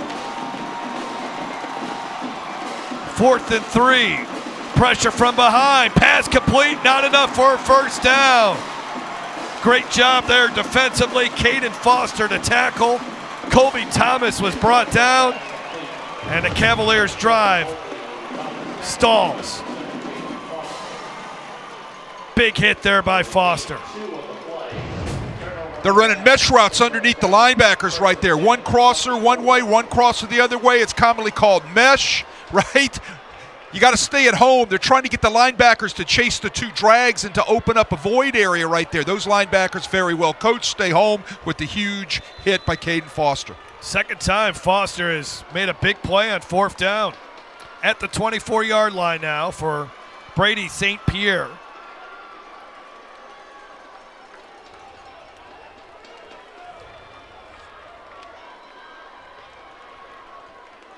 And they give it to Skylar Edwards, who gets to the outside. Edwards all the way up to the 45-yard line. 21-yard run for Skylar Edwards, the sophomore running back. Watch him switch gears here. He bounces, and zoom! Drops down into 4th gear right there.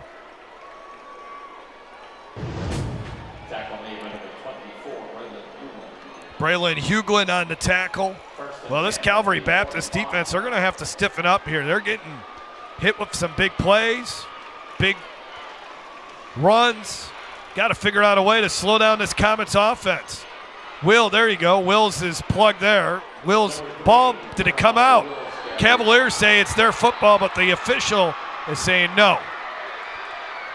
Meanwhile, Cole Miller lost his helmet and all that. And now there's a decision to give the ball to the Cavaliers.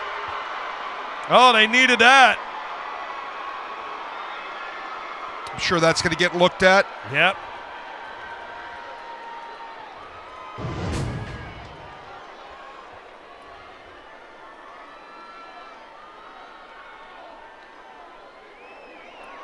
As Miller loses his helmet, he's stripped it away from Wills. All you see is helmet and ball coming out. The ball's out, the helmet's off. Question is, was his knee down? I really couldn't tell from that look.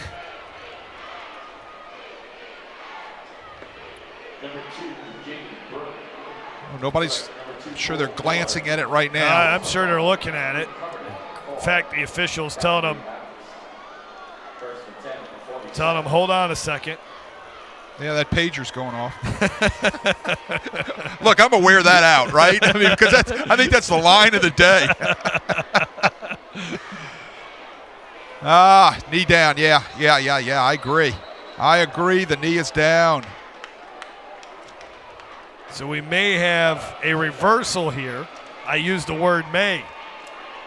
Right, yeah, because nothing's certain. Nothing is certain.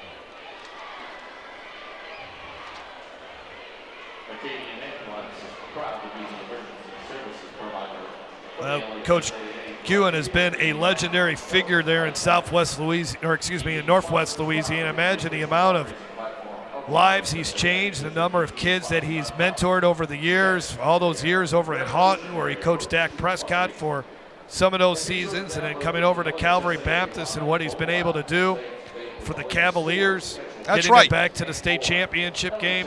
That's right. Dak Prescott is a Houghton graduate. Yes, he is. That is. Yes. That is correct.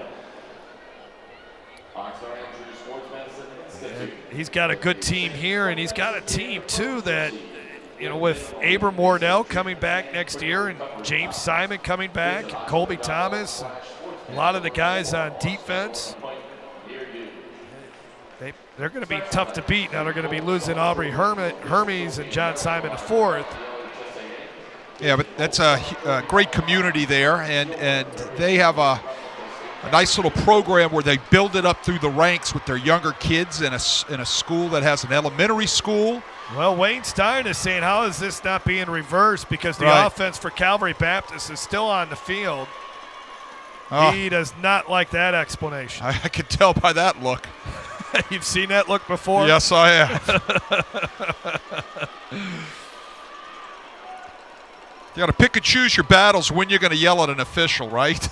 I mean, right there was not a chance to yell at the official. The turnover stands. 1st and 10 at the 47. Complete to John Simon IV. And close to the first down, about a yard shy. John Simon, 20 catches, great route runner, has got good hands. He's committed to Louisiana Tech, the play where his dad played. Yeah, they're going to get a fine receiver there. See how he extends his hands to catch the ball? That's always the mark of a really good receiver, when they use their hands to catch the football.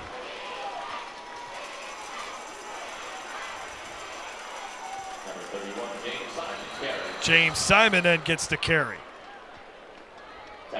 for a couple yards. Bosco on the tackle. Bet in that household between those two brothers, they're always fighting over the food, right? Yep. That's always an interesting story, I would venture to say. And then they're upstairs in the bedroom playing football. Let me give you the correct numbers on Simon receiving-wise. He had 46 catches for 794 yards and 9 touchdowns for John Simon. 1st down and 10. Play action fake. Out into the flat. Got to the 30, and that was about it for Christopher Jackson. Jackson, he's like an H-back. They like to move him around all over the place. 40 catches on the season, 7 touchdowns for him. They spread the wealth when it comes to getting the ball to their receivers. 5-yard gain. And you talk about replacing receivers and what they got coming back last year. You know those young receivers on the boundary and in their feeder programs, they see all of that. Yep, they certainly do. Big hole here. James Simon all the way down inside the 5. 1st and goal for the Cavaliers. Yeah, when he has to turn the Jets on, he will. When he has to grind, he will grind. As I said, right there, he hit the Jets downhill. Look at this hole. Little delay action, draw, zip. He's right through there, untouched. And then he becomes a violent runner when he's running around in that secondary. Man, that was a big hole. I mean, there was just no common players there. Now, Andrew Bosco says he came away with the football, but no dice. And into the end zone, touchdown. For the 2nd time today, James Simon gets into the end zone, and we got a 2-point game.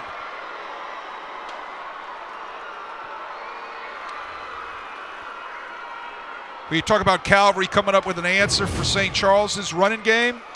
St. Charles need to come up with an answer for for James Simon, right? 22 needs to turn it on a little bit. They're getting up to him and getting a body on Kyle Cannon, and he's become a non-factor at this point so far in that battle.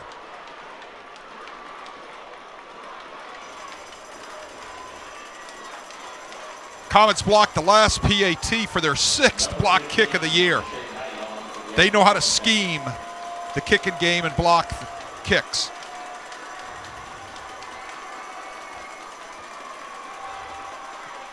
The extra point that time gets through the uprights, and it's a 1-point game. This Division III Select State Championship game brought to you by the Louisiana Sports Hall of Fame, located on the banks of the Cane River in historic downtown Natchitoches. And also brought to you by Coca-Cola. And brought to you by Courtesy Automotive Group. Discover the Courtesy experience. Check current inventory at courtesyvalue.com. And also brought to you by Cajun Industries. We grow our people to grow our economy.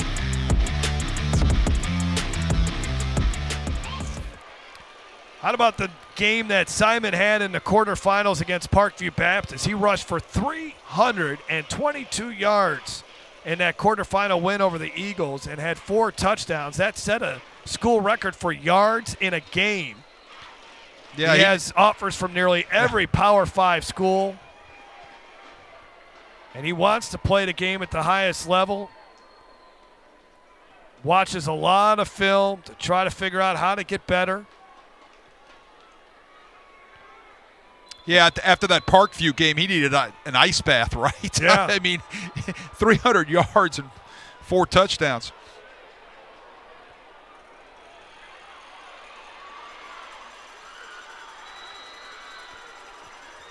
Return out to the 33-yard line. Handling that return for the Comets, number 88, Brandon Craigle. And the Cavalier fans here inside the Superdome excited to be back. It's been a while.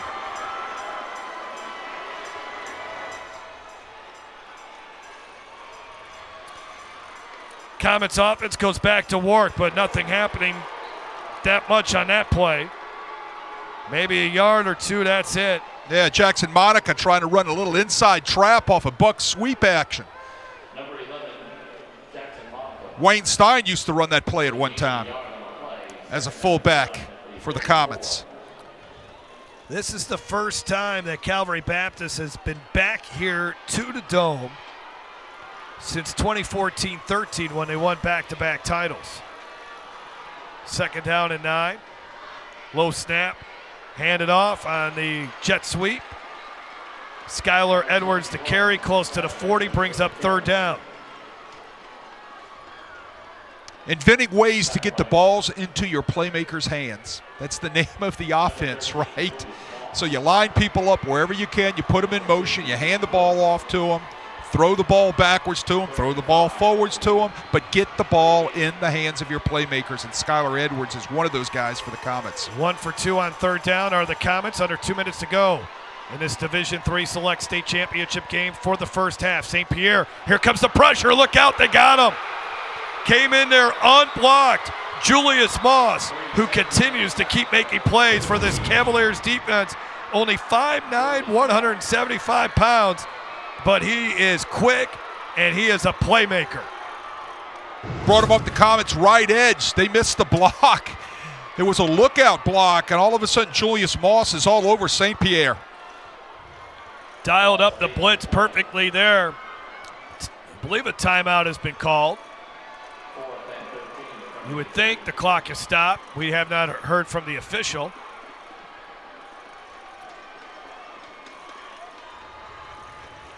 And today's game brought to you by Crown Plaza Baton Rouge. Tickets on sale for the New Year's Eve with Chase Tyler Band and Wayne Tube, sponsored by Jerry Lane. And also brought to you by Cribs Incorporated Roofing and Sheet Metal. And also brought to you by Hub International. Louisiana's premier employee benefits and commercial insurance brokerage. And Ochsner. Ochsner, title sponsor for all Louisiana High School Athletic Association championship events. This is the marquee event, the Prep Classic. What a 3 days it's been. We still got one more game to go. Zachary against Ruston. Here's the punt. Fair catch called at the 35. So the Cavs got 2 timeouts and 1:39 to work with. And a game that's been well played, even match at the moment.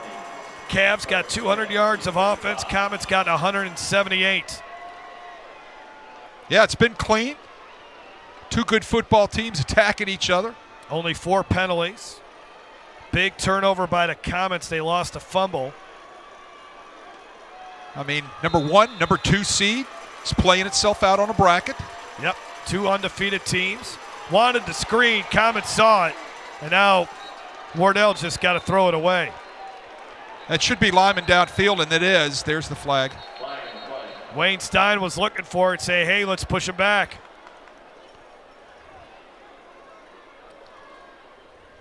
Trying to set the screen up, but everything was covered by the Comets. Great defense, great recognition.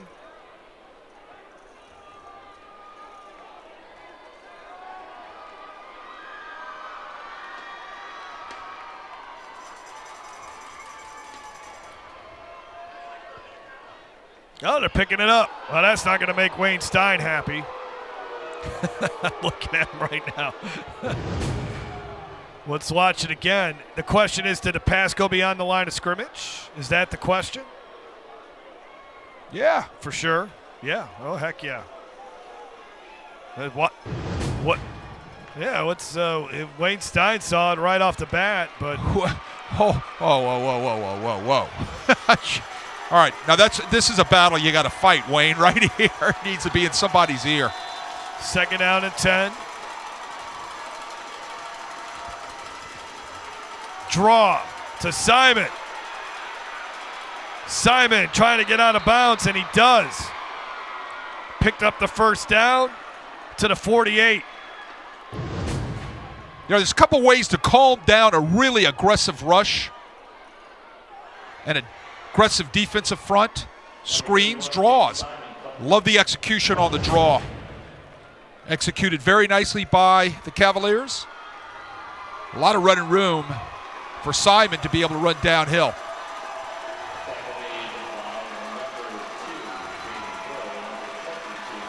First down and 10.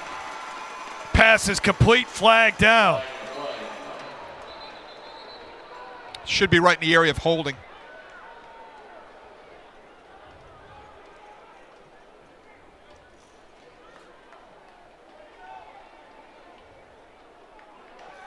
And they're backing him up.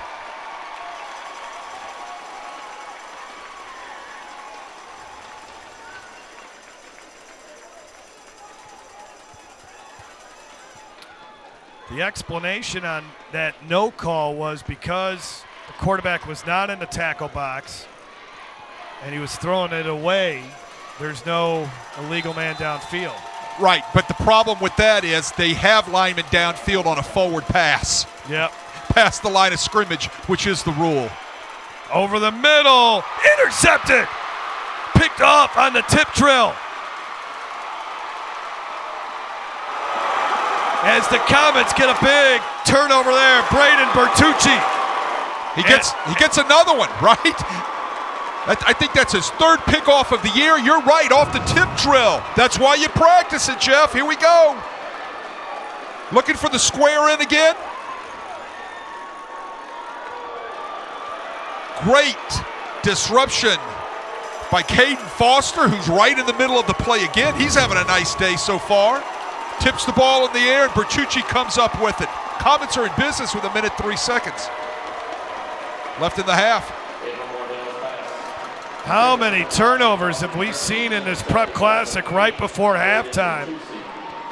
This is big year. Comets up by 1 now. They're looking for more. Bertucci, oh man, all kinds of pressure on him. Still somehow got the ball to Wills, who could not bring it in. Brady St. Pierre's pass incomplete. Yeah, he had pressure right in his face, like you said. They were looking for the back out of the backfield. Wheels to get the ball out to him real quick. Oh, there it is right there. That looked like David Weeks trying to put the pressure on coming from his defensive line position.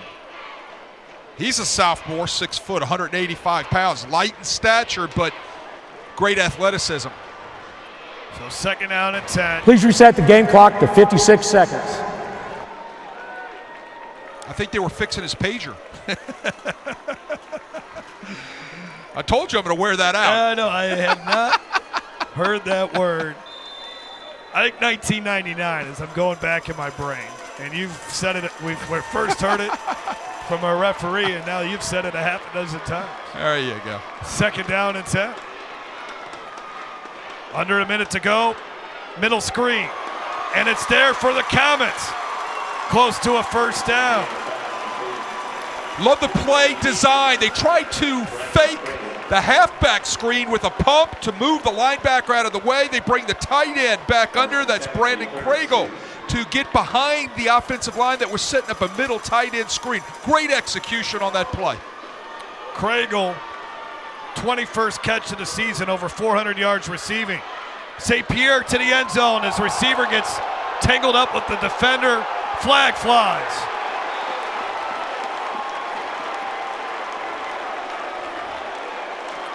On the coverage, that was the freshman who's going to be a fantastic player before it's all said and done. He's already a great player.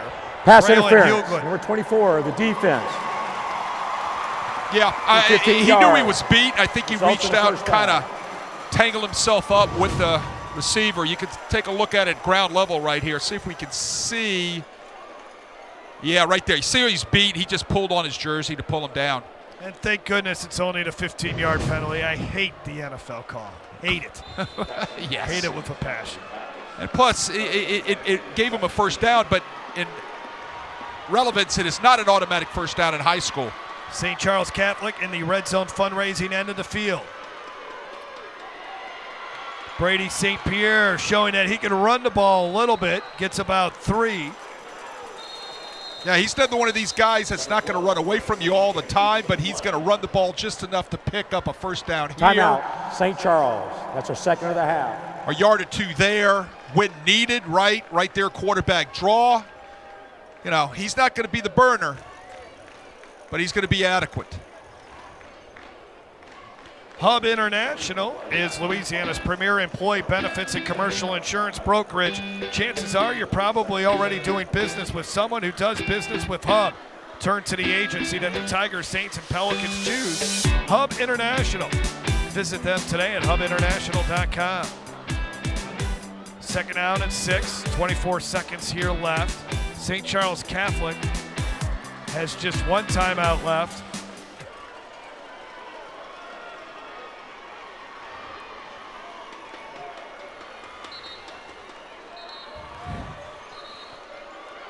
Brady St. Pierre, this kid, I just love the moxie about him. Love how he's in control. Coach Wayne Stein says, hey, if you signed a Division I scholarship to be a pitcher, a lot of guys say, you know what, I'm done with football. I got to protect this left arm of mine, but he's still out there, plays the game with intensity. The other kids look up to him. Look, he has fun doing it. Yep. Now he's rolling out. Nobody's open.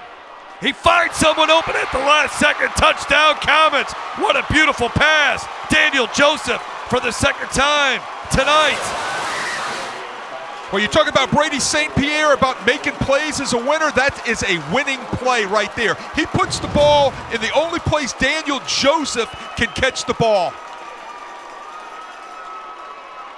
Right up there, away from the defender. He throws the ball up because he knows Joseph can go up and get the ball, right? So he throws it out there and up so he can go get it. That is a winning play by Brady St. Pierre. And another big score in this Prep Classic right before halftime. Joseph now has 6 touchdown catches. He had a big game in the state championship game last year, caught 6 balls for 105 yards. A little trickery on the 2-point or the fake field goal try, and it's You got flags all over the place. Coach Wayne Stein's hoping maybe they can get a redo here. Well, he hasn't been convincing so far with the white hat tonight. He's bringing the kicking Illegal team. formation. Kicking team. Offensive line was lined up in the neutral zone. Replay the try. Yeah, he gets what he wanted there that time. He is going to get the redo. Wow, that was a great play there by St. Pierre. My goodness.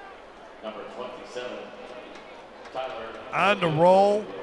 Again, there was nobody open, and somehow Daniel Joseph was able to find a little spot there. Well, the placement of the ball was vital. The only place he gave his receiver a chance to catch that was up and out, right? Miloloto, the extra point try is good, and it's 21-13. Here's another look at it. He's going to sprint out, and he knows he's got to put it up and out, right, and he does it. The only place he knows that he can catch the football. Great play. Daniel Joseph says, hey, look at me. There's a proud mom right there. So Wayne Stein said, hey, he's going to go to Southeastern and pitch, but he thinks he can play quarterback at the next level too. I don't know if that is in the discussions at all. Well, Coach Selfo might do that. Yeah. He might walk over, knock on the door, and say, hey, come play for us. But you've been watching St. Charles Catholic play for a lot of years. You coached there. Where does he rank as far as best quarterbacks they've ever had there? Right up there. Yeah. Audemars was really good. Hey, Yes. I'm going to tell you who was a great quarterback. It's a guy that's calling the plays right down there on the sideline. Ty Monica. Yeah. You know, you look at Ty. Ty's not very tall, but Ty was a great commander of the field, great vision of the field. What we did offensively allowed him to express his talent. So, yeah, they've had some great quarterbacks come through there. This one is a good one. Flag flies, so does the return man. He goes down. Colby Thomas was trying to make something happen there. Probably going to get a block in the back or a hold, one of the two. That's usually what it is. Calvary Baptist's defense, it's got to get better in the second half. I mean, Yes. there's no ifs, ands, or buts about it. During return, holding, number 42, the receiving team. 10-yard penalty, first down. You know, they come into the game only allowing 12 points a game, but you also have to factor in who they play in their district. And right. No disrespect to the other teams in their district. It's not a very strong district. That's why they play so many teams, so many tough teams early on, and they play up. Right. And then when they got in the postseason, here come the points again. So defensively, they got to get better. St. Charles Catholic has looked really good offensively. And they'll take an 8-point lead into the locker room. Coach Wayne Stein, not in a hurry to get in the locker room. Hopefully our Ronnie Rance will have an opportunity to talk with him. And Ronnie does have him, so let's send it down to the field for this Red Zone fundraising sideline report. Thanks, Jeff. Down here with Coach Wayne Stein. And Coach, you know, last year you guys had some success in this building. Do you think that experience has kind of helped you here? Yeah, definitely. Just not getting too googly-eyed by the lights and stuff like that. But we got to play better in the second half if we're going to get a win. Your assessment so far of St. Pierre's play, obviously a big throw down there at the end. Yeah, I think offensively we played well except for the turnover, which was huge. I thought we had a chance to really get some separation there. We gave them the ball back. They went down and scored, and kind of they took the momentum right there. What will be your message at halftime to your team? Just to finish. I mean, I think they'll all agree we can play better. And, I mean, Calvary's a great opponent. They're going to make some plays, but we just got to keep making things hard for them. Thanks. Good luck second half. Thank you. All right, let's go back upstairs. There you go, Wayne Stein and Ronnie Rance. When we come back, it'll be the Crown Plaza Baton Rouge halftime show on the LHSAA network. St. Charles Catholic looking to three-peat. They got an 8-point lead over the Cavaliers. Sugar. It's part of this city's DNA. It flavors our favorite treats and even the little ways we interact. Hi, sweetie. For the past 90 years, the nonprofit Sugar Bowl organization has generated billions of dollars in economic impact for our local communities and the people who call this home. And you can help us give back. while keeping the Sugar Bowl an elite game. Because what would we be without our sugar? So step up to support the Sugar Bowl and keep New Orleans sweet. Tackle the road with courtesy value. Because every vehicle is equipped with tons of value. Score big with the Courtesy Value Advantage. 1, we have a huge selection all on one website. 2, you can't pay too much for a vehicle at Courtesy. Because every vehicle comes with a courtesy value guarantee. Including the warranty, covering hundreds of items. So you get top dollar if you decide to trade it in. 3, decide you don't love it? You got 3 days to exchange. Take the winning drive to your local Courtesy Value dealer. At Auctioner, we know healing is a team sport.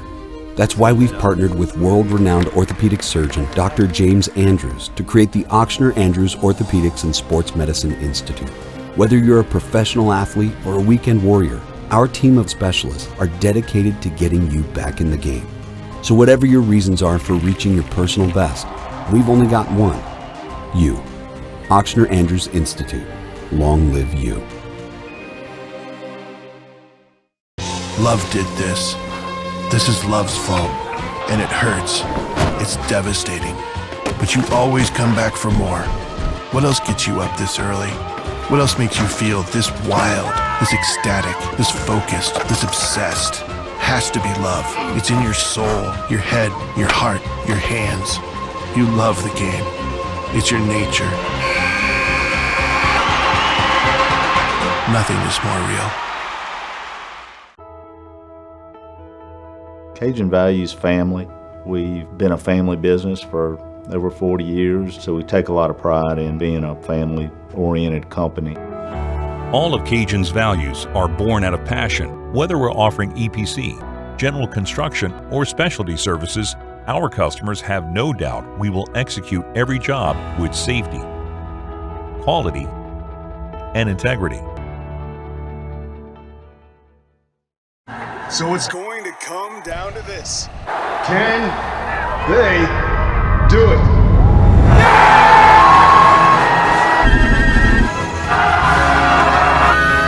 Oh no, they missed it! Wait a minute! There's a flag on the play!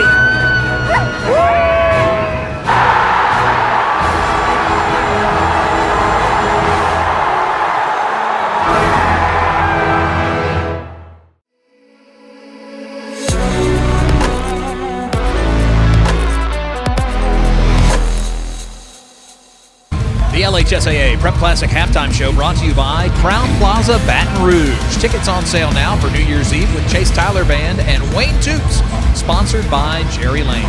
Welcome back in, everyone. Garrett Walbert here on the desk with Troy LaBeouf, Terry Beckwith, and Dwayne Jenkins. The boys from St. John the Baptist Parish having a pretty good time here. They've got a lead 21-13. Brady St. Pierre and Daniel Joseph hooking up for 2 scores. Yeah, they've looked good. He's only attempted 7 passes. St. Pierre has completed 5 of them, 2 of them for touchdown. Joseph has been big. He's a big, tall, lanky receiver. St. Pierre puts it up, lets him go get it. They've looked good. That connection's been real good. St. Charles looks excellent defensively, slowing down Abram Wardell through that passing game. He has 0 touchdowns. They're able to get a turnover as well, so they're playing extremely efficient on the defense side of the ball. It looks like once again a team made a big mistake right before the half. It's been the story in so many of our games, and Calvary made a big mistake trying to go down and get a score to take the lead before the half. St. Charles gets the big interception and cashed in. On the tip drill, Braden Bertucci, the senior, comes away with the interception. 5'10" senior, 165 pounds. And then again, Daniel Joseph, just doing what he does best. Pierre extended the play and finding the big 6'4" target in the back of the end zone when he shed his block. I mean, that was a pretty picturesque play. He's only got 2 catches, but both of them for touchdowns. 82 yards for him. Just catches the ball very well. He can high point the football. He's a good-looking receiver, and St. Pierre knows he can get it to him. Credit the offensive line for St. Charles. They're facing a really good front with Calvary Baptist, so they're giving him a little time to throw the ball. And Brady St. Pierre is extremely efficient. 5 for 7, 113 yards, 2 touchdowns. He's taking care of the football and getting his offense in the right position to be successful. I think when we came into the game, we thought Calvary would be the big play team. So far, St. Charles has a 46-yard run and a 41-yard pass to lead the way to big play-wise. St. Charles run 21 plays. That's 21 points. Cavaliers have been able to run the ball. James Simon has run hard tonight. No doubt. James Simon has been as advertised. He's got almost 20 carries in the first half, over 100 yards, 2 touchdowns. Calvary's going to have to lean on him to get back in this football game. Thoughts on the opportunity for St. Charles Catholic to win 3 in a row? They're 2 quarters away. What do you think that locker room's like right now? You just heard Coach Stein talking to Ronnie. You know, the message to the football team: this game's not over. They're a good football team on that other sideline. They got to put another half together. They played pretty good football this half, but I think he feels like they left something out there. So the message is going to be: we got 24 minutes, guys. We got to play St. Charles football. Pretty good game coming up. Our nightcap, the #1 seed Ruston Bearcats taking on the Zachary Broncos. Ruston, 8 championships on their ledger, but they haven't won one since 1990. And the Bearcats from up in North Louisiana get it done tonight. 7 p.m. kickoff estimated for that one. We'll be back more postgame when we return on the NFHS Network and Your View. Today's Louisiana High School Championship games are presented by the following State Farm Insurance agents of Louisiana: Drew Dillio of Baton Rouge and Tag Rome of Blanchard, Bossier, and Shreveport, with 3 locations to better serve you. State Farm, here to help life go right. Sugar. It's part of this city's DNA. It flavors our favorite treats and even the little ways we interact. Hi, sweetie. For the past 90 years, the nonprofit Sugar Bowl organization has generated billions of dollars in economic impact for our local communities and the people who call this home. And you can help us give back while keeping the Sugar Bowl an elite game. Because what would we be without our sugar? So step up to support the Sugar Bowl and keep New Orleans sweet. Love did this. This is love's fault, and it hurts. It's devastating. But you always come back for more. What else gets you up this early? What else makes you feel this wild, this ecstatic, this focused, this obsessed? Has to be love. It's in your soul, your head, your heart, your hands. You love the game. It's your nature. Nothing is more real. Today's Louisiana High School Championship games are presented by the following State Farm Insurance agents of Louisiana: Brian Moe of Baton Rouge, Mitch Mueller of Baton Rouge and LaPlace, and Mike Toops of Geismar. Like a good agent, State Farm is there. Cajun values family. We've been a family business for over 40 years, so we take a lot of pride in being a family-oriented company. All of Cajun's values are born out of passion. Whether we're offering EPC, general construction, or specialty services, our customers have no doubt we will execute every job with safety, quality, and integrity. So it's going to come down to this. Can they do it?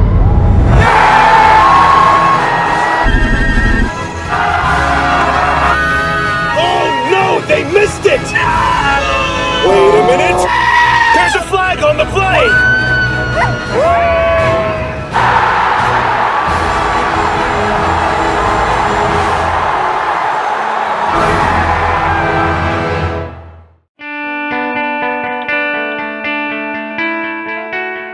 Before I got active in Farm Bureau at the level that I'm at now, I often felt like I was isolated on the farm.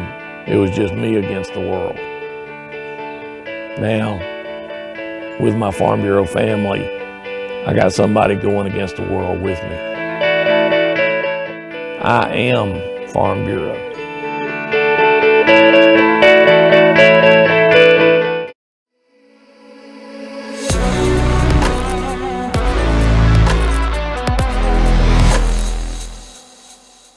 LHSAA Prep Classic Halftime Show brought to you by Crown Plaza Baton Rouge. Tickets on sale now for New Year's Eve with Chase Tyler Band and Wayne Toops, sponsored by Jerry Lane. Welcome back inside Caesars Superdome, halftime of the Division III Select Championship. St. Charles Catholic leading 21-13. Yesterday in the Division III non-select game, Union Parish rallied late and then had a 2-point conversion to win the state championship and avoid going 0 for 4 in consecutive championship games. That was an awesome matchup. It was. The seniors got to go out with a championship. They were pointing to their fingers. Well, ring me up, so they'll get to size up those rings. But heroic effort by Jordan Hill, Jamarius Island. Those guys were fantastic running the football. Jordan Hill was such a leader at quarterback. And Joe Spadafora, he's a man's man. His kids love to play for him. Jordan Hill got it done in safety too. Got a key interception into the game that got them in scoring territory. They were able to punch it in. And obviously, Union Parish, old school football, 22 personnel, and they ran the football right at St. James. Took their will. Congratulations to those young men. Well, when it came down to it, I think everybody in the building knew that Coach Pat was going for 2 and going for the win. After being here 3 years in a row and coming up with the silver trophy, he was going to put it all on his players, his seniors that led him there, and he wanted some island time there for the 2-point conversion. They got it. The Farmers win the state championship under Coach Joe Spadafora. Let's hear from Union Parish and take a look at yesterday's big win. It looked as though Union Parish were going to fall short and lose their 4th straight state championship, but the Farmers were able to put together a miraculous touchdown and 2-point conversion to steal victory away from the St. James Wildcats and win their 3rd state championship in program history. You know what, I tell these guys every Friday or whatever day we play, you know, just make sure we got one more than they do when it's all said and done, and these guys did that. The game was a back-and-forth battle as the teams traded blows, but right before halftime, the Farmers were able to get a turnover and then score a touchdown with time running out to take the lead into half, 21-20. That's exactly right. You know, that was big. Jordan came up with that pick and got us in position to score right there before half with, maybe 40 seconds left or something. I don't know there. And then, of course, you know, we felt like we got them spread out. We could run the ball, and we did to get that score in there. And, yeah, like you said, that was big. That was big going into half, putting us back ahead, and gave us some momentum going in. The Wildcats were able to fight back, but Jamarian Island and Jordan Hill led the Farmers back downfield each time, and head coach Gerald Spadafora knew his boys were going out to win the game with that 2-point conversion. You know, I'd sit there and battle back and forth. I'm mentally dead, and I said I'm going for 2 points for the win right here, and there was no doubt in my mind we were going to make it. Well, at first, when Coach told me we were going to go for the 2 for the win, I told him, nah, I said, kick it. But then I thought about it. I said, nah, I believe in my teammates. I said, we can get it. We're going to get it. I told him. He said, all right. We caught a play. My brother ran it in. He scored. State champs. The funnest thing sitting right here is looking at these guys' faces compared to the last 3 years of my players looking here. That right there is special. That's awesome. No, that's 3, no, I'm tripping. We've been here 3 years in a row, and we left empty-handed. I couldn't go like that this year. You know, this started our first year up there. Like, the streak started, and you know, it was just impossible for us not to, because all them years that's just passing, we seeing what the other classes are doing wrong. I mean, you can even ask coach, like, we changed different things, like, we changed bedtimes and all that, like, we focusing on this game. While the Farmers were able to experience the excitement of their victory, St. James was left with a heartbreaking defeat. But the players and coaches proud of the effort it took to get them here. For the LHSA Network from the Superdome, I'm Spencer Verrett. Thank you very much, Spencer. Congratulations to Union Parish. Dwayne, really tough. What's lost there in the win? It's the great season that St. James had under Levanta Davis, just achingly 1 play away from state championship. No doubt those guys are hurting today, but they had an excellent season. There's nothing really to hang your head about when you can get here and you know when it's the last day of the season that you get to play. It's still a great accomplishment. They'll be back. That community lives for football. They've got it rolling again, and Coach Davis will get those guys back here shortly. All right, we'll have first half highlights, statistics, and more on the other side of this break. The guys will join me when we return here on the Prep Classic Halftime Show on NFHS Network and Your View.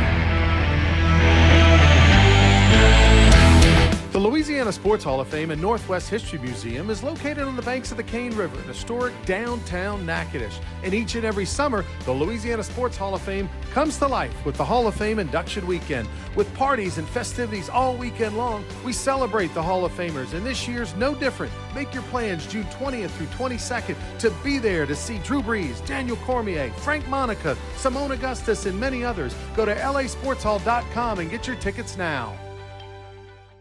People have come to a craftsmanship, Prince Incorporated for every roof. For sheet metal job, we're gonna do the best, and here's the proof. For more than 50 years, our name's stood above the rest. Look up and you'll probably find Prince Incorporated quality. People have come to our craftsmanship, Prince Incorporated. Love did this. This is love's fault, and it hurts. It's devastating. But you always come back for more. What else gets you up this early? What else makes you feel this wild, this ecstatic, this focused, this obsessed? Has to be love. It's in your soul, your head, your heart, your hands. You love the game. It's your nature. Nothing is more real. When you're done celebrating your team's big win, it'll be time to start making plans for New Year's Eve. Tickets are on sale now for the 2023 New Year's Eve celebration at Crowne Plaza, Baton Rouge. Dine, drink, and dance the night away to live music by Chase Tyler Band and Wayne Toops. Spend New Year's Eve at the Crowne Plaza, Baton Rouge, sponsored by Jerry Lane.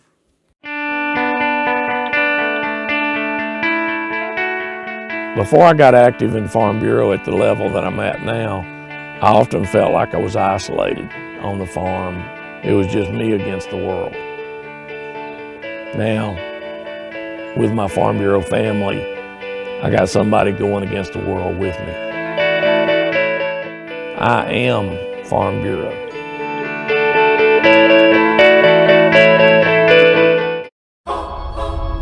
If you want to break the rock, you need to make yourself indestructible. If you want to play between the hedges, you need to work out there, up there, down there, everywhere. If you want to reach the win bar, you need to lose sleep, lose count.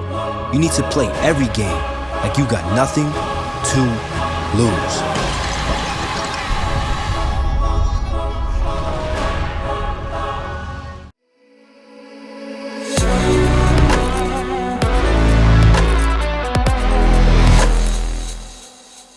Welcome back to the LHSAA Prep Classic Halftime Show, brought to you by Crowne Plaza, Baton Rouge. Tickets on sale now for New Year's Eve with Chase Tyler Band and Wayne Toops, sponsored by Jerry Lane.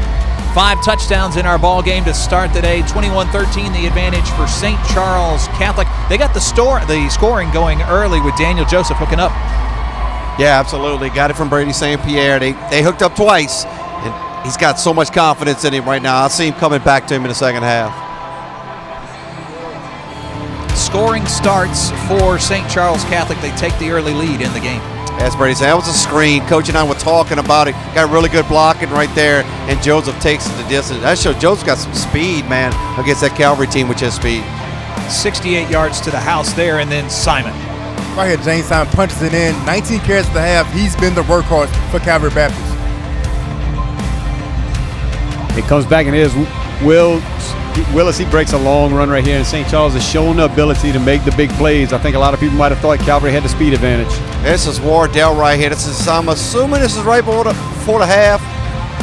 Nope, it was the pick right before the half. Big play right there. Bertuzzi set him up. And right here, rolls out. St. Pierre goes right back to his main man, Daniel Joseph, for another touchdown. Daniel Joseph is a good-looking receiver. So those are your first half highlights. Now we have a chance to look at our stats, brought to you by Cajun Industries. We grow our people to grow our company. 1 turnover apiece between these two squads. 211 total yards for the Cavaliers, 206 for St. Charles. Time of possession has favored Calvary Baptist. You guys expect them to try and run the ball a little bit more, just try and stay consistent in the second half? I said the opposite. I think they need to go to what they do well. They can run it, but I think they need to put the ball in the air some more. I know they throw the interception right there, but they have 4 good receivers and a tight end that can catch it. I like for them to put the air ball and let Wardell kind of get going, get lathered up a little bit, and he's got 3,600 yards this year. He knows how to throw the football. I agree. Obviously, you have 19 rushing attempts from James Simon, but you want to give Wardell confidence. You don't want to come out running the ball. You want to let him know we're coming back to you, put us in position to try to take this thing home. Well, I really think the thing about this whole half was I don't think St. Charles played really well in their leading by 8 points. Calvary had the chance to maybe just kind of weather the storm right there. Going 14-13, they're controlling the ball. I promise you, somebody asked what was Coach Stein talking about at half. He prides himself on defense. Seeing Mr. Simon with over 100 yards rushing in the first half, didn't say well in that locker room. Great time for football in Louisiana. A little bit later tonight, Jaden Daniels of LSU trying to bring home the program's 3rd Heisman Trophy. Quick Heisman picks.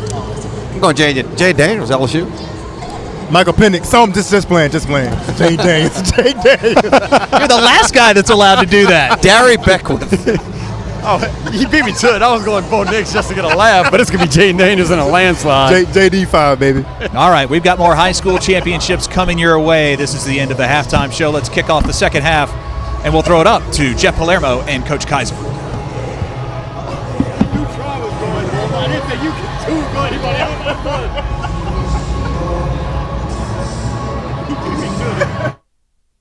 Tackle the road with courtesy value. Because every vehicle is equipped with tons of value. Score big with the courtesy value advantage. 1, we have a huge selection all on one website. 2, you can't pay too much for a vehicle at Courtesy. Because every vehicle comes with a courtesy value guarantee. Including the warranty, covering hundreds of items. So you get top dollar if you decide to trade it in. 3, decide you don't love it? You got 3 days to exchange. Take the winning drive to your local courtesy value dealer.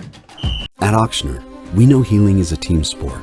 That's why we've partnered with world-renowned orthopedic surgeon Dr. James Andrews to create the Auctioner Andrews Orthopedics and Sports Medicine Institute. Whether you're a professional athlete or a weekend warrior, our team of specialists are dedicated to getting you back in the game. So whatever your reasons are for reaching your personal best, we've only got one. You. Auctioner Andrews Institute. Long live you.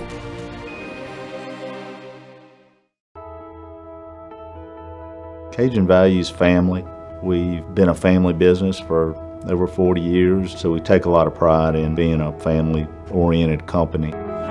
All of Cajun's values are born out of passion. Whether we're offering EPC, general construction, or specialty services, our customers have no doubt we will execute every job with safety, quality, and integrity. The Louisiana Sports Hall of Fame and Northwest History Museum is located on the banks of the Cane River in historic downtown Natchitoches. And each and every summer, the Louisiana Sports Hall of Fame comes to life with the Hall of Fame induction weekend. With parties and festivities all weekend long, we celebrate the Hall of Famers, and this year's no different. Make your plans June 20th through 22nd to be there to see Drew Brees, Daniel Cormier, Frank Monica, Simone Augustus, and many others. Go to lasportshall.com and get your tickets now.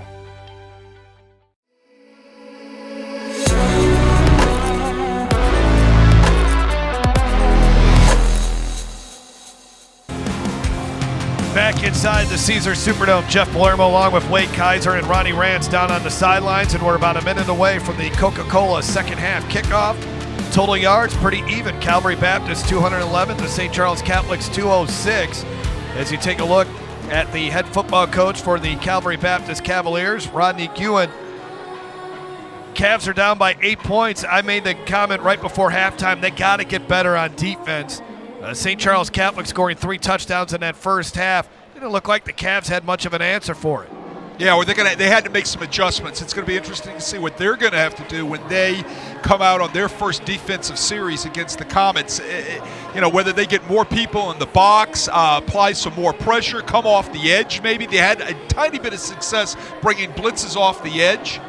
Maybe we'll see more of that, but they're going to have to come up with something. Offensively, they're still doing a nice job grinding, mixing things up with the throwing game, and then, of course, running their stud running back, Mr. Simon, James Simon, right? And so it's going to be interesting to see what they're going to do defensively, but they have to come up with an answer if they're going to get back into this thing. Cavaliers down by 8. They will get the ball to begin the second half, and you got to always be on the lookout here. Even though St. Charles Catholic is up by 8, you got to be on the lookout for any kind of a onside kick or some kind of sky kick. And yeah, they have a whole arsenal of things, right?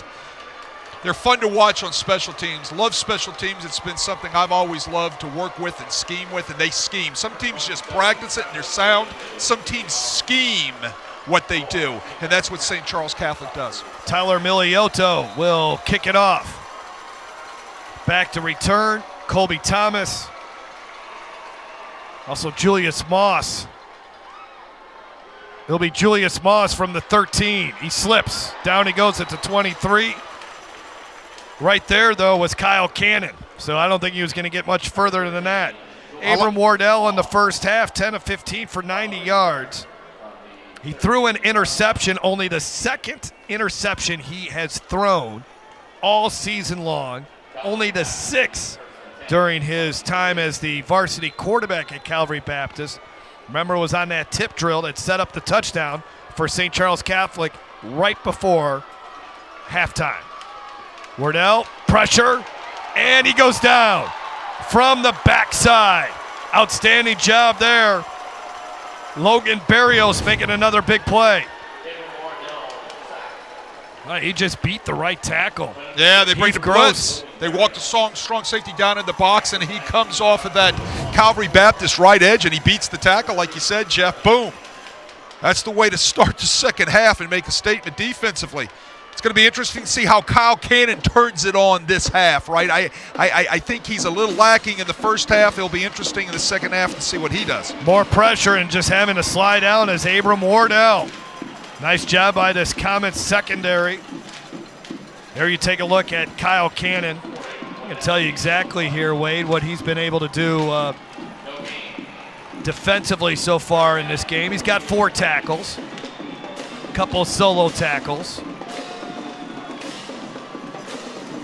Yeah, look, he's a young man that's had to grow up fast out there. His mom has gone through cancer treatment. He's had to do a lot of things to take on the leadership of his family, but also he gets it done in the classroom and on the game field. So credit to that young man for the things he deals with in his life. Cavaliers on 3rd and long. That is not going to get them the first down. They're now 2 of 6 on 3rd down. Aubrey Hermes, his 5th catch of the day.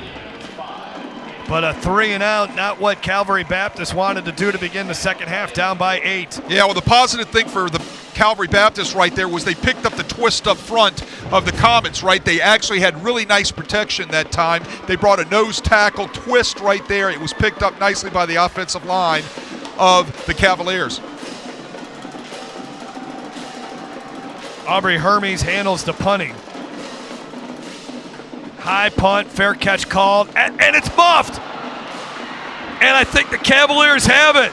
Oh, a rare mistake for the Comets on special teams as Caden Foster, who has 3 returns for a touchdown this season, muffed the punt. Did the Comets get back? Oh, my goodness, how did they get the ball? Kyle Cannon, well, you're waiting for him to make a big play. How about that? Really that is determination. Recovered the ball. How did he get this? There's a bunch of white jerseys there. Hustle. I mean, there was 3 Cavalier players that had a chance. Right. And Kyle Cannon got it. You ask me how? There's only one word I can use. Hustle. Determination, hustle. I mean, he's, again, playing to the echo of the whistle. That's what defensive players do. Missed opportunity there for Calvary Baptist. First down and 10 at the 44-yard line for St. Charles Catholic. Long count here by Brady St. Pierre. Play action fake. Pass caught by Daniel Joseph, and he was hit immediately.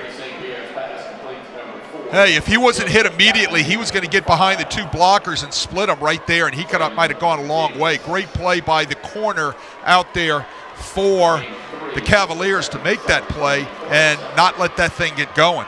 Joseph, a 68-yard touchdown catch to begin our scoring in this game. Brady St. Pierre has been nearly perfect, 6 of 8 for 116 yards and a couple touchdowns. Second down and 7 from the 47.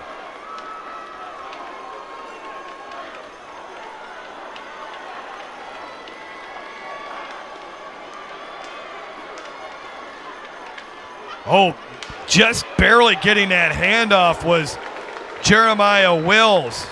I don't know if you caught that, Wade, but that ball just got tucked into him. It was sitting on his left rib cage there for a minute. Yeah, little high, little lucky right there, right, huh? That could have been a disaster. Oh, man, and then he gets popped pretty good there at the end of that play by Ethan Sands. Yeah, I kind of glanced down at Ty Monica. He had a few words for him as he was coming off the field. Now Skylar Edwards, the running back. St. Charles Catholic 1 for 3 on 3rd down. Amazing, they've only had 3 third down opportunities in that first half. That's how efficient they were offensively. And a good job defensively by the Cavs. They needed to make a play. Cole Miller made it. 89 tackles on the season. Good job by Cole. And they forced 4th down, and the punt team already coming on the field. Hey, not a good series for the Comets right there. Great series for Calvary Baptist, right? What did they do differently? They got people to the ball. They got off of blocks. Maybe that was what was emphasized at halftime. What a punt here.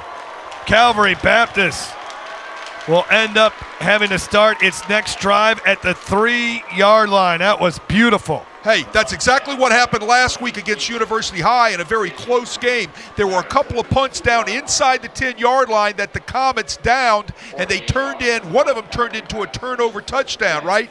Huge part of the kicking game for the Comets is Bertucci doing the kicking down inside the 10-yard line. Bertucci on the punt. That was a 48-yard punt. Gets down at the 2-yard line.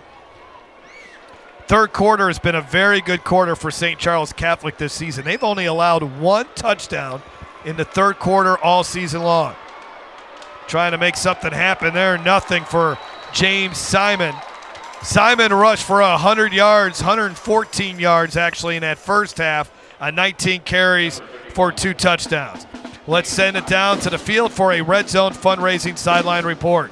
Thanks, fellas. Down here with the legend, Frank Monica, who is going to be going into the Louisiana Sports Hall of Fame this summer. Coach, this is like a family affair. I'm going to let you list off all the people that are on this sidelines that are in the game today. Well, first of all, my nephew, Coach Wayne Stein, is my nephew. The offensive coordinator, my son, Ty Monica. And I have Jackson Monica is the fullback, and then Brooks Monica is on special teams. So we got a lot of Monicas, a lot of Italians out there. So, Coach, you've kind of started the ball rolling with the program. Wayne Stein, what he's done, taking it to the next level is incredible. What is it about St. Charles Catholic that is so special? Well, everybody talks about culture. If you watched our practice sessions, we started all off with the 4K periods, which they call kicking periods, and the kids know how to be physical.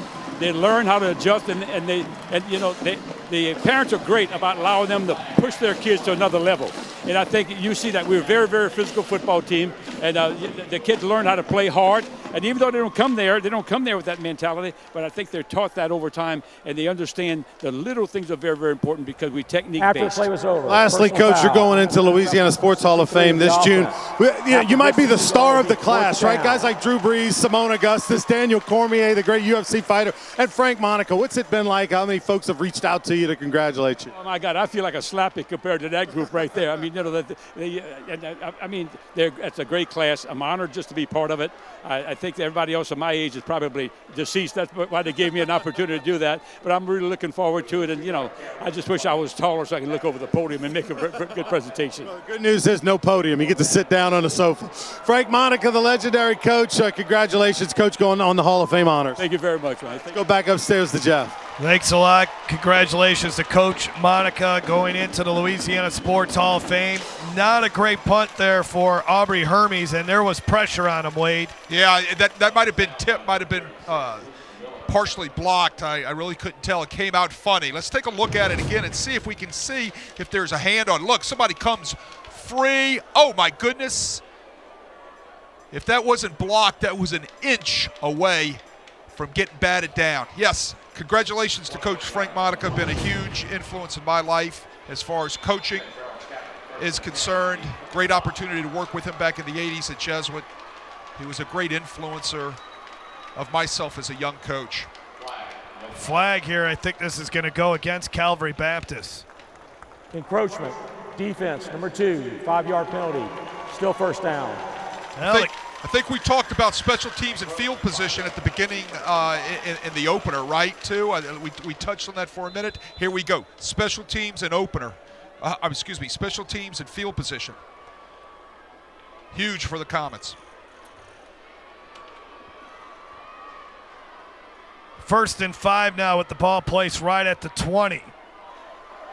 And a big run. Knocked out of bounds at the 3-yard line. 1st and goal, that was Skylar Edwards.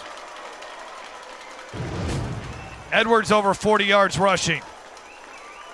Yeah, counter play off the left edge of St. Charles, and he just hits it right up in there quickly. He gets knocked out at the last minute, or he would have walked into the end zone. St. Charles Catholic has entered the red zone fundraising end of the field. They are unbelievable in the red zone this season.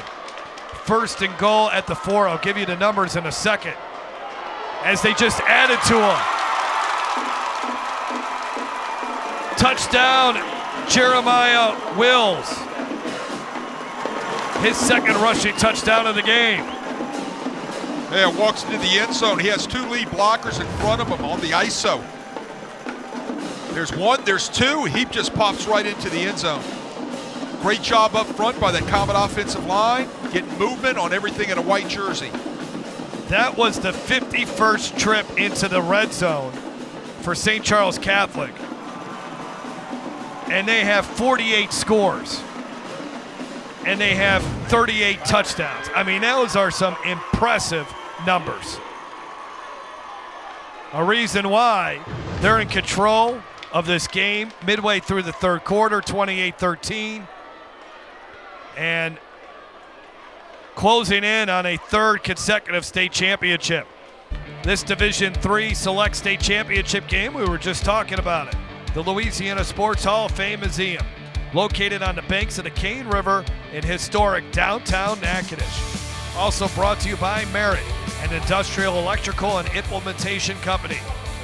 And also brought to you by Courtesy Automotive Group. And brought to you by Cajun Industries. We grow our people to grow our company.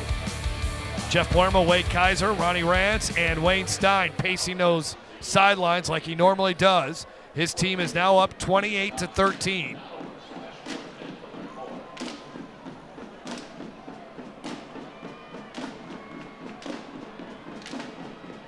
St. Charles Catholic last year, they beat Dunham. They were actually down in that game 28-17. And you know what really sparked them in that game? I'll talk about it here in a second. But it was they scored a touchdown to make it 28-24, and then an onside kick, and they recovered it, and they ended up beating Neil Weiner's Dunham Tigers by 4. And then in 2021, one of the games that will I've called a lot of Prep Classic games. It's kind of etched in my in my mind. Was the win against Lafayette Christian, because nobody thought that Knights team could lose. That Lafayette Christian team defeated Arch Manning and Newman. They did not just defeat them. They almost embarrassed Nelson Stewart's team that day. They looked so good. And LCA had defeated St. Charles Catholic the 2 previous seasons, and I think LCA thought they had already won the state championship. Showed up to Ullman Stadium on a Saturday afternoon, and St. Charles Catholic thought, you know what, we could beat these guys. There was a long drive in there. There were block punts. There were all kinds of. Again, special teams. Special teams was huge in that game. Huge.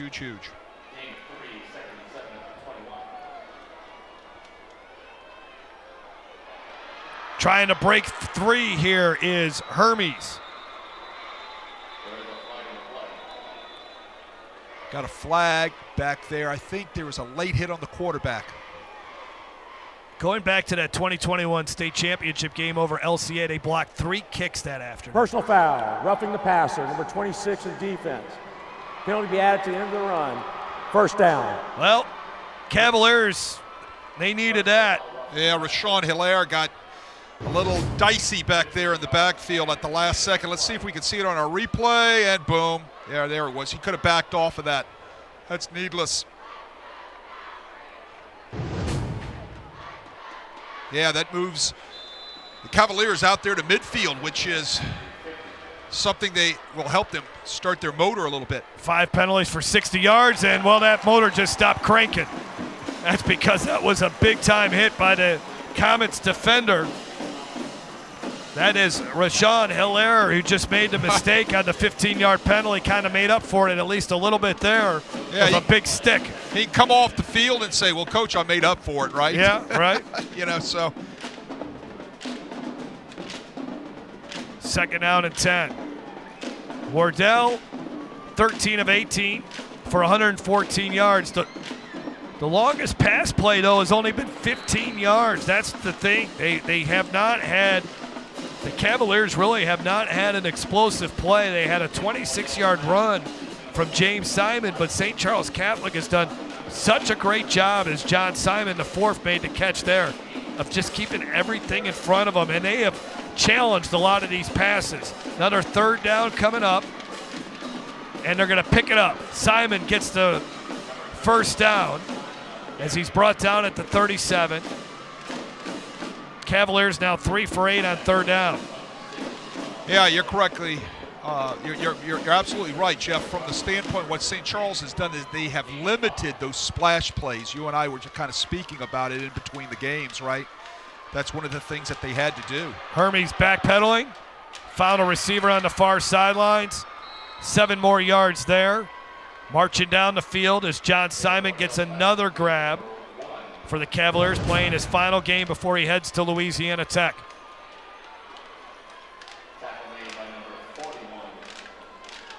Andrew Bosco on the tackle. 2nd down and 3. James Simon, he's got the first down. Another Courtesy Automotive Group first down. Cavaliers have been stacking up the first downs. They got 18 of them to the Comets 9, but again, not a lot of big plays. Yeah, and they're down by 15. They have not had splash plays, whereas the Comets have had some splash plays, right? Play action fake. Wardell running to the sideline as he was chased out of bounds by Kyle Cannon. Yeah, great coverage out there by the Comets. I've been impressed with this defensive secondary for the Comets. Not very big, and you're going up against a 6'3" receiver in Aubrey Hermes, 6-foot receiver in John Simon.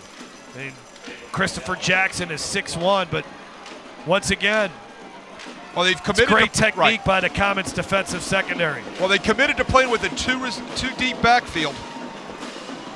2nd and 8. And it going down is Wardell.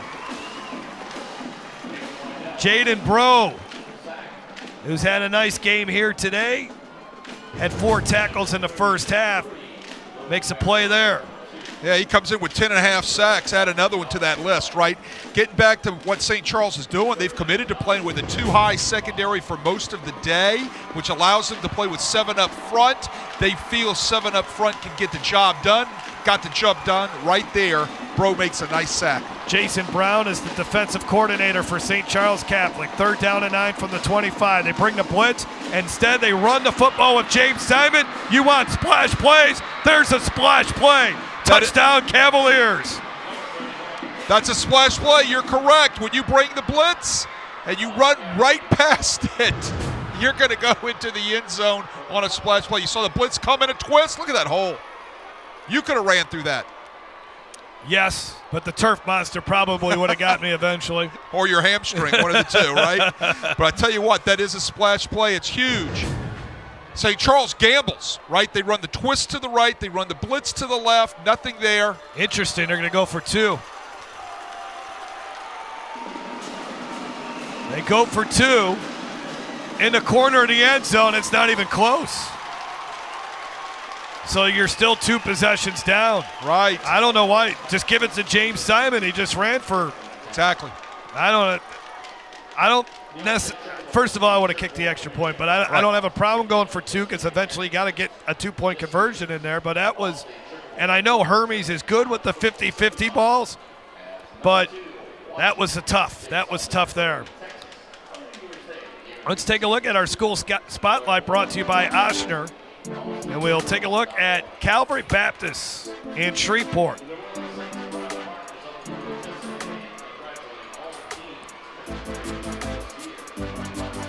$327 miles away from the Caesars Superdome.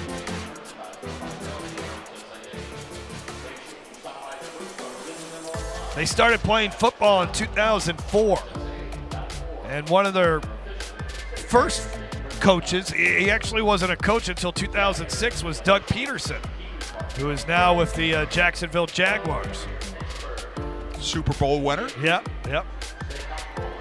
And at the moment, it's Rodney Guitt, who's enjoying life as the head football coach at Calvary Baptist.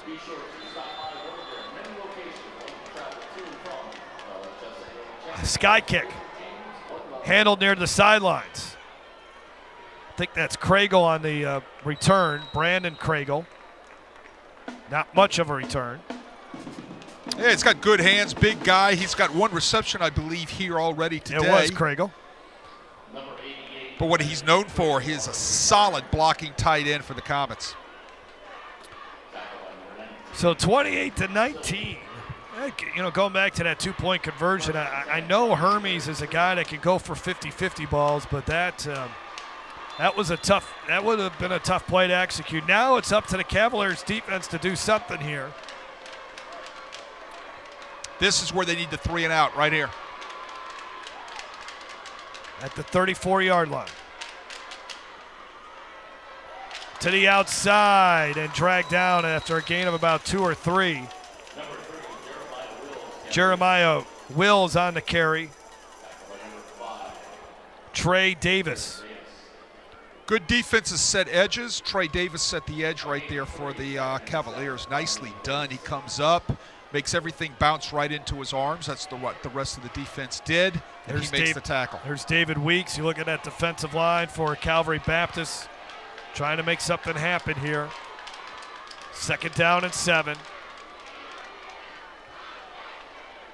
St. Pierre barking out the signals, trying to get everybody lined up correctly. Skylar Edwards to the right. Got 3 on the play clock. Run a little bit of a jet sweep. And this is the speedy Noah Tucker for a first down. They haven't called his name here tonight, but he's a good part of this offense as well. He actually missed 8 weeks of the season because of a broken collarbone. Returned during the first week of the playoffs, and they can really use him. Just another speed guy for them. 12 catches on the season, and that was his 5th carry on the year. 1st down and 10 at the 48.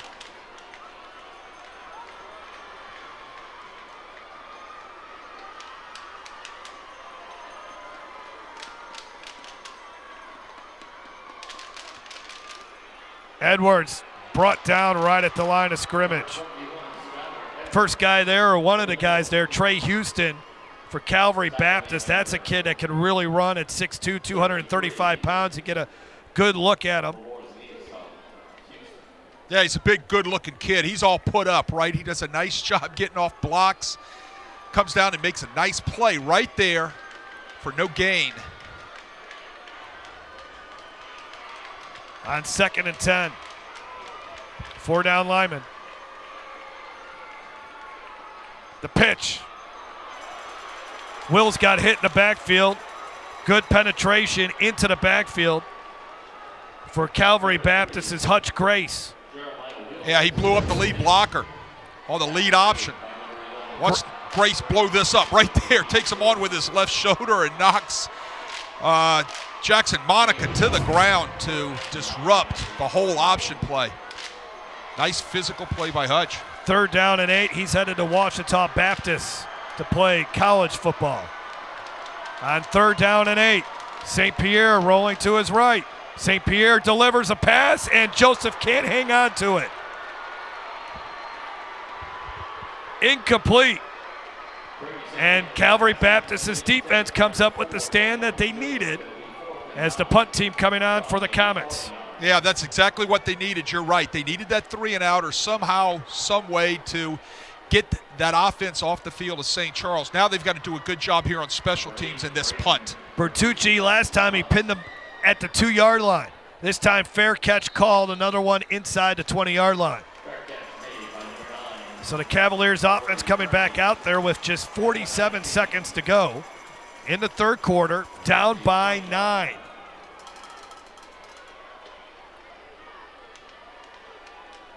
Bertucci averaging 37 yards a punt here today. You know, you and I were talking about this yesterday, I believe. I just wonder how hard it is out there catching that ball up with that huge sky. They don't get a chance to come in here and practice before the games anymore like they used to. Oh, nice run here from James Simon. Gets about 8. Now that they've stretched out the Prep Classic to 3 days, it costs. The Superdome doesn't give the Louisiana High School Athletic Association this facility for free. So if you played on that Friday, you could come in here on Thursday and practice. The teams that would play on Saturday would come in here and practice Friday morning. Well, they can't have this building for 4 days, so that's one of the reasons why the practices were eliminated. Plus, we're starting games now at 12 o'clock on 2 of the days. Nice job by Wardell there to keep that play alive and get the ball to John Simon, the fourth. Just one of the reasons why we need to go back to 5 classifications, my friend. I don't know if that will happen. I know. That's a discussion for another day. I know that. But I do like this format compared to what we had 3 years ago, that's for sure. This is the end of the third quarter. Exactly. And we can always get into some sort of deep discussion about those decisions.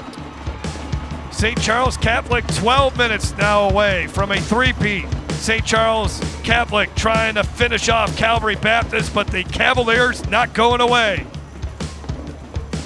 Tackle the road with courtesy value. Because every vehicle is equipped with tons of value. Score big with the courtesy value advantage. 1, we have a huge selection all on one website. 2, you can't pay too much for a vehicle at Courtesy. Because every vehicle comes with a courtesy value guarantee. Including the warranty, covering hundreds of items. So you get top dollar if you decide to trade it in. 3, decide you don't love it? You got 3 days to exchange. Take the winning drive to your local courtesy value dealer. At Auctioner, we know healing is a team sport. That's why we've partnered with world-renowned orthopedic surgeon Dr. James Andrews to create the Auctioner Andrews Orthopedics and Sports Medicine Institute. Whether you're a professional athlete or a weekend warrior, our team of specialists are dedicated to getting you back in the game. So whatever your reasons are for reaching your personal best, we've only got one. You. Auctioner Andrews Institute. Long live you.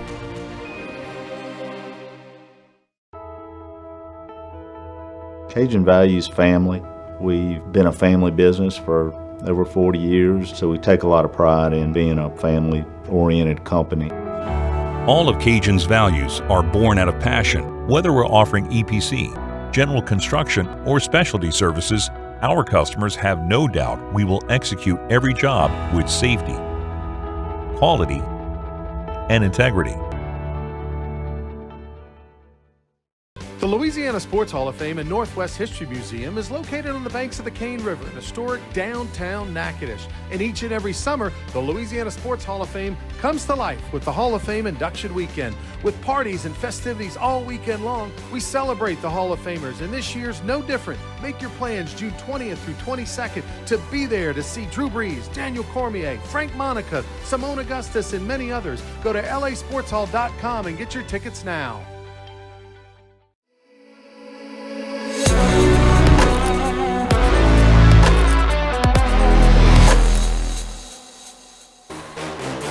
Back in the Caesars Superdome for the start of the fourth quarter of the Division III Select State Championship game. Jeff Palermo, Wade Kaiser, and Ronnie Rance down on the sidelines. Cavaliers have the ball, but they're down by 9, starting from their own 32-yard line. James Simon and Abram Wardell in the backfield. Wardell has thrown for 134 yards. Simon has rushed for 164 and will look to add to that total here as he gets about 5 yards. What do you think of his running style, Wade? Well, I think he's got all the tools, right? Like I described, I think back in maybe the second quarter, I said he's a grinder, but when he has to drop it into another gear, he's got that breakaway speed and that elusiveness that you need, right? So he's a complete running back. I've also been watching him on the blitz pickup stuff. He can block, too, when linebackers blitz. So I can see why Nick Saban would offer this guy, right? He's complete. He can catch the football. So he's an SEC running back. I agree wholeheartedly with all the guys that are recruiting him. It's going to be interesting to see who gets this nugget, right? Another first down, 21 first downs for Calvary Baptist. St. Charles Catholic has 10. Who would have thought we would have thought that was the Cavaliers that would hit the big plays here offensively. It's been the other way around.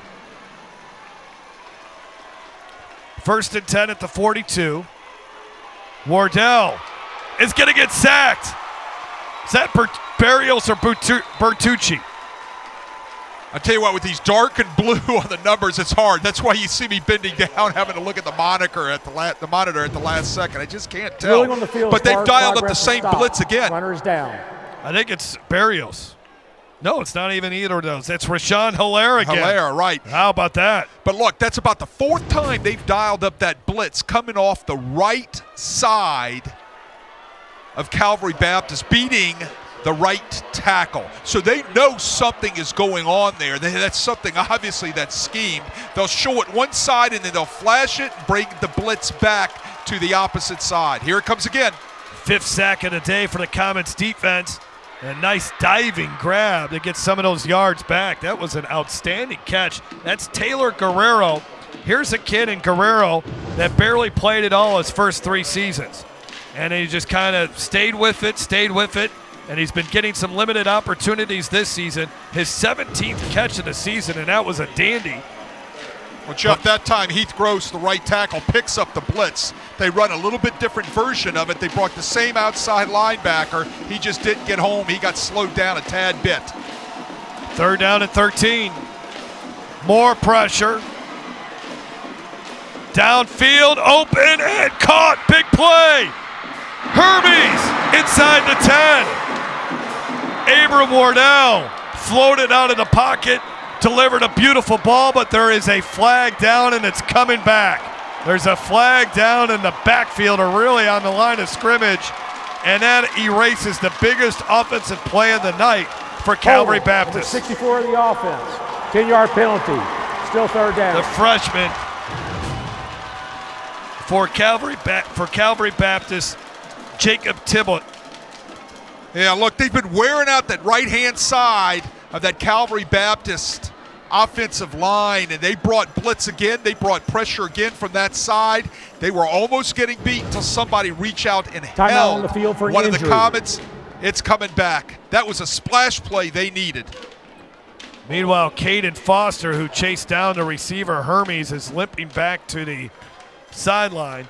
But a tough break there for Tibbett, the freshman, who's played very well this season, gets hit with a holding penalty.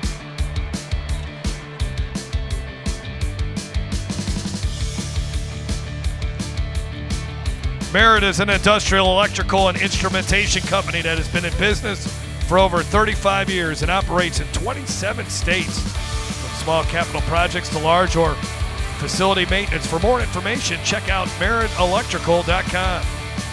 Let's send it down to the field. Ronnie Rance has this sideline report brought to you by Red Zone Fundraising.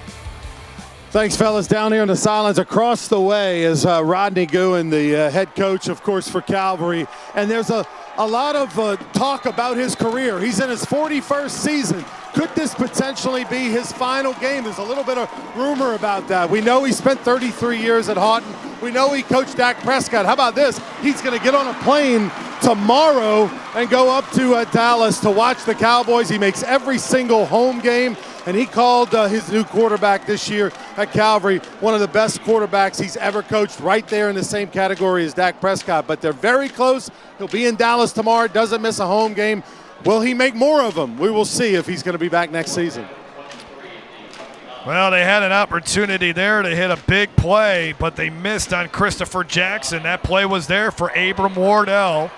Yeah, we said they needed some splash plays. They have had one with the run from Simon earlier for a touchdown. Those were 2 that they just missed. They let this one just fall there. The returner had he didn't want to handle that one at all. Ran off the field, basically. Well, almost got through and blocked that one again. There's something they're working on over there again on that punt protection for Calvary Baptist on their right side. Somebody's popping free every time in a black jersey. And they're coming close to blocking a punt.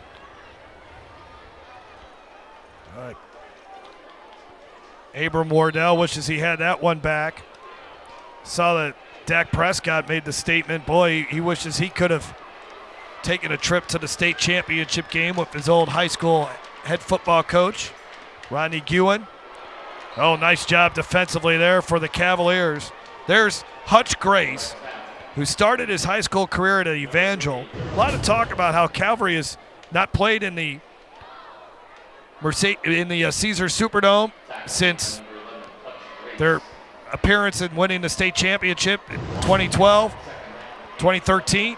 Well, Hutch Grace's dad played in 4 state title games in this building for Evangel. So the Grace family very familiar with making this trip to New Orleans. On the jet sweep. Oh, another big offensive play for the Comets all the way down to the 45-yard line.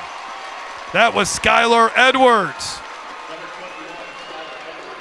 Yeah, Calvary Baptist blitzes both linebackers. They bring the heat in the A-gaps. There they go. They get picked up nicely by the offensive line. When you do that, you have nothing at the second level, right? So if there's a hole, you're going to pop clean, and all of a sudden you're running around in the secondary, and that's what Skylar Edwards had the opportunity to do. Live by the blitz. You can also die by the blitz, Jeff. That's the big deal. So when you blitz, you better make sure you're productive. Comets could put this game away with a touchdown on this drive. They're now in Calvary Baptist territory. At the 45. Fake the handoff to Tucker. St. Pierre going to get hit behind the line of scrimmage. I think that was the freshman, Huglin. And it was. Huglin could probably play on offense next season. Coach Ewan thinks he's a 50-catch kind of guy. But he's also very super talented. Texas Tech has already offered him. He's got 6 interceptions on the season. And he's got that frame for a cornerback. I know he's a freshman. You're saying he needs to be a little bigger. But those long arms, that's what they're looking for. Those long arms. You see me shaking my head. All these guys getting offered as freshmen, as 8th graders, all this type of stuff. It's just amazing to me. I never could figure that out, even when I was, in my coaching years, how they could offer kids so young. Jeremiah Wills only a yard or two, so now the Cavaliers have forced a 3rd and long, and the question is, can they get off the field? They've actually been pretty good on this. St. Charles Catholic is 1 for 5 on 3rd down, but the fact that the Comets have only had 5 3rd down situations in this game tells you a lot about the efficiency of the St. Charles Catholic offense and what Coach Wayne Stein is seeing here. Yeah, the other thing they're doing, Jeff, is they are burning clock. Yep. We're under 7 minutes to go.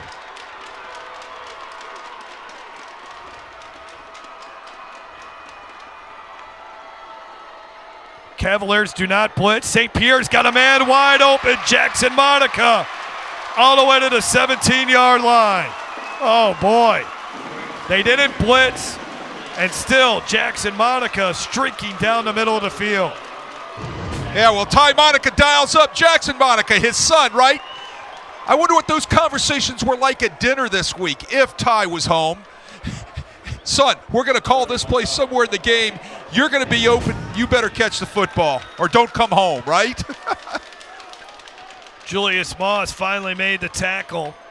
It's now 1st and 10 at the 16-yard line as they have made it inside the red zone fundraising end of the field. 1st and 10 at the 16-yard line. Tucker in motion once again. St. Pierre barking out the signals. He'll hand it off to the tailback. And a great run there down to the 10-yard line. About 6-yard run there for Skylar Edwards. In the first half, it was more Jeremiah Wills, and here in the second half, it's been more of Skylar Edwards, who's now got 79 yards rushing, averaging nearly 9 yards a carry. You see Wayne Stein, and then you see Frank Monica in the background. Yeah, that's a great picture right there. 2nd down and 5. Under 5.5 to go. Cavaliers defense needs to force a turnover.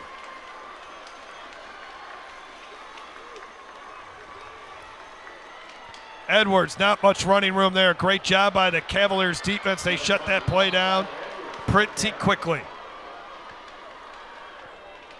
David Weeks, one of the defenders there. And there you also look at Trey Houston. So 3rd down and 5, another 3rd down. 2 for 6 are the the Comets. Total yardage about as even as it possibly can be. 309 for the Cavaliers, 308 for St. Charles Catholic, but the Comets have the 9-point lead.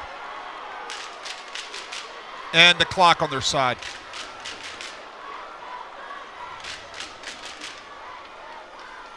Edwards will get the handoff, runs into some traffic, and only can get to about the 10. Timeout called by the Cavaliers. Timeout. Try to St. preserve Charles. a little That's the time first of the here. half. Correction, timeout's Calvary We got Baptist. one more game left in the 2023 Louisiana High School Athletic Association Prep Classic presented by Oshner, and it should be a fantastic game. The Zachary Broncos back inside the Caesars Superdome looking for a 5th state championship in school history, and when they get here, they don't lose. They are 4-0 in state championship games, taking on Ruston. Some unfinished business for the Bearcats. They lost to an undefeated Destrehan team last year in the state title game. They are the top seed. People are expecting them to win the crown this year and take it back up to North Louisiana. That will start about 50 minutes after this one. So I think we'll get it before 8 o'clock. That's not too bad. I've been here where that final game starts at like 9. Yes, yes, yes. Yeah. I've had those.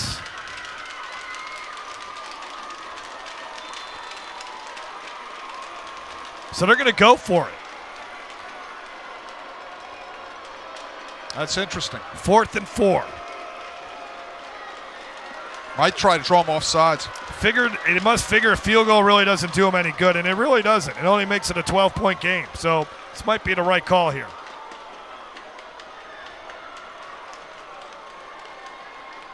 Yeah, they might be trying to draw. That's exactly what they're doing. Yeah, I get that logic also. St. Charles, that's the first of the half. Today's game brought to you by Crown Plaza Baton Rouge. Tickets on sale now for New Year's Eve with Chase Tyler Band and Wayne Toop, sponsored by Jerry Lane. And also brought to you by Cribs Incorporated Roofing and Sheet Metal. And brought to you by Hub International, Louisiana's premier employee benefits and commercial insurance brokerage, and Oshner. Field goal try coming. Miliotto from 27 yards, and it is off the upright. How many times are we going to see that here tonight or this weekend? It's like a magnet, right? There's going to be a magnet in these things. It's just, hey, we're going to turn the magnet on now. It's going to draw the ball in. We're going to get a doink. We had a double doink yesterday. Let's take a look at this doink. That is – so I'm trying to think here. We've seen a lot of football. We had 2 earlier today. There's one there, and then we had the double doink. Right. Did we have another one? Yeah, we had 2 last. We had the double doink and the doink last night. Now the double doink wasn't the one off the upright, the crossbar. It went upright to upright, which is correct. Almost. I'm not a geometry guy, but that seems to me almost impossible. All right, so it's still possible. Calvary Baptist can win this game. They need almost a miracle, but it's still there for them. They'll start this drive at their own 20. Wardell in the traffic. Catch made, first down. They're going to need a lot of that. Guerrero, second catch here in this 4th quarter. Had 3 big catches against Newman last week. Another Courtesy Automotive Group first down. Wardell steps up, now steps back, feels the pressure, dumps it off, and his receiver gets taken down to the turf immediately. Yeah, the Comets playing 3 deep right there that time. They got out of there too high. They went to 3 deep. Only rushed 4 that time. Still got the chance to put a little bit of pressure on Wardell. Caden Foster to tackle. Screen. Moving upfield, John Simon the 4th. Tripped up at the 40. Saw some of that speed there by John Simon. And that's one of the bigger offensive plays of the day for Calvary Baptist. Yeah, he's a game changer. You can get the ball in his hands even on that short screen behind a couple of blocks. You miss him, he's off to the races. I can see why Louisiana Tech likes him so much. 25-yard pass play, longest pass play of the game. Wardell got hammered when he threw it. trying to get it to Hermes. Big hit there. Jaden Bro, a 3-year starter on that defensive line for the Comets. Yeah, look at the hit right here. I'm surprised he's getting up. Wow. He got shoulder pads right to the rib. That rib protector saved him right there. So 2nd down and 10.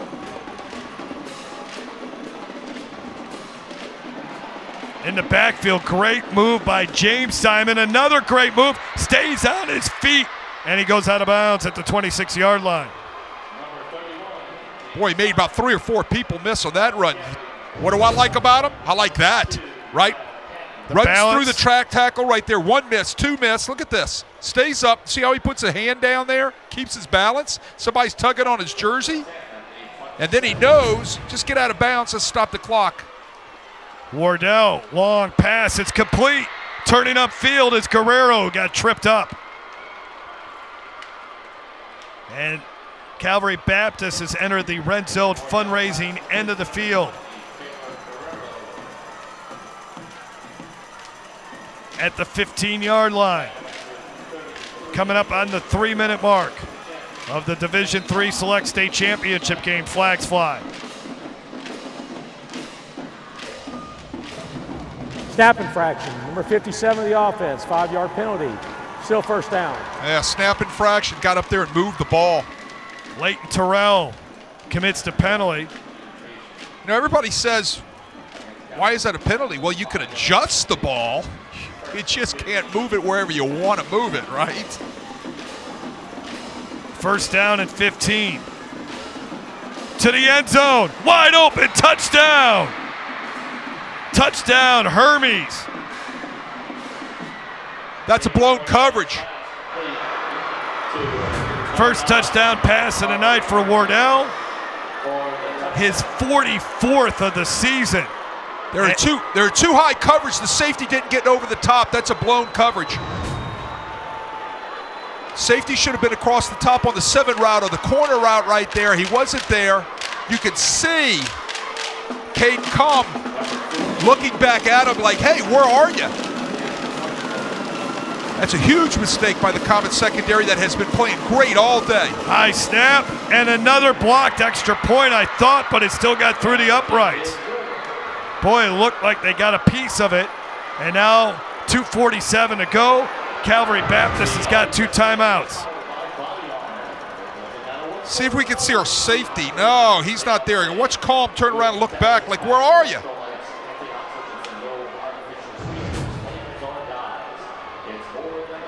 That's huge. So, do you go for the onside kick here? You got 2 timeouts. No, I kick it deep, play defense, got to put some trust in my guys, force a punt, and then we put together the last drive of the game. Great drive there by Calvary Baptist. 7 plays, 80 yards. Took only 1:33 off the clock.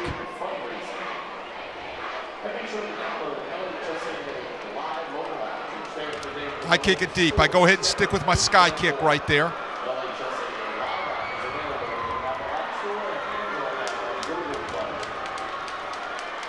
St. Charles Catholic, they are expecting the onside kick, or at least you got to expect it.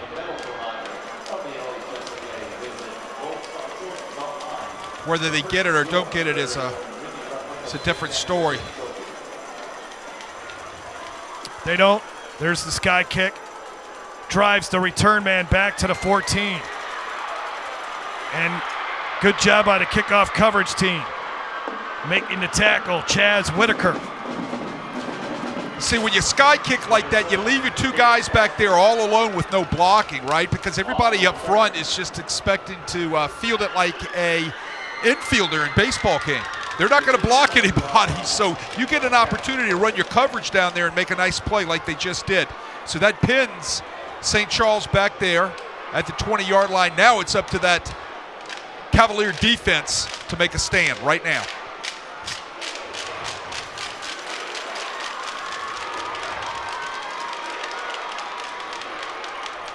St. Pierre hands it off, and a timeout coming. Cavaliers use a timeout.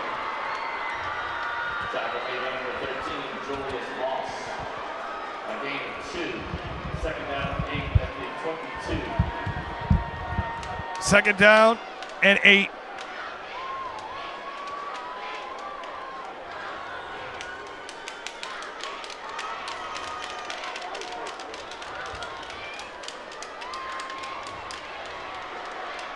Second down and 8. St. Pierre letting that play clock wind as far as possible. And here's Noah Tucker, shot out of a cannon. Stays on his feet, goes out of bounds. Oh, big play, no flags. Noah Tucker coming back just in time for the playoffs, coming back off of that collarbone injury. Look at the blocking up front. He hits a seam right there. Great blocking on the edge. He's going to turn on the just stay in bounds. Noah, that's what you got to try to do. Good enough. They just needed a first down there. Yeah, the clock is running. They've got to do something to force Calvary to use that timeout. Cavs got 2 timeouts. Or it says on the scoreboard here 2 timeouts. That's what but on our scoreboard it's just got 1.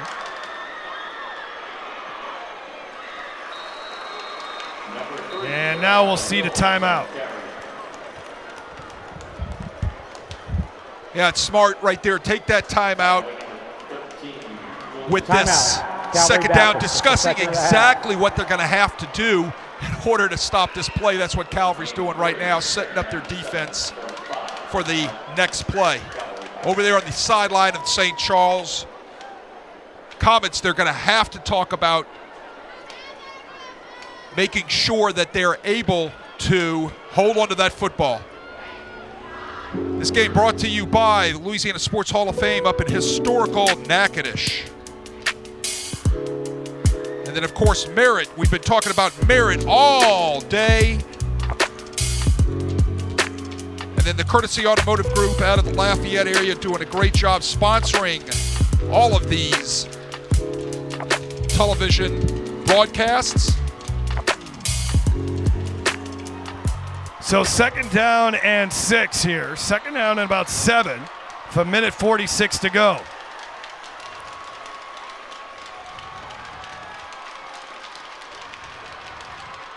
St. Pierre keeps it. And he's 2 or 3 yards shy of the first down. Smart, don't hand the ball off, right? Chance to put the ball on the ground, hits the hip, Calvary something Baptist, happens. That's the third and final timeout of the second half. Quarterback goes onto the ball, just runs up the field, makes positive yardage, and sets up a makeable third down, forces Calvary to use the last timeout.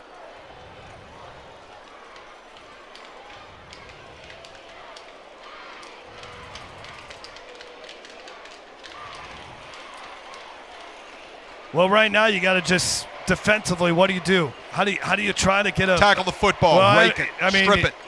You just got to go sell out, yeah, right? you got to sell out. You got to make sure you don't get knocked off the ball. You got to make sure that you plug every gap. And then when you make a tackle, you got to start stripping and raking if the ball carrier gets the first down. This is the game right here. This is the game for Calvary Baptist. This is the game for St. Charles. They convert on this huge third down.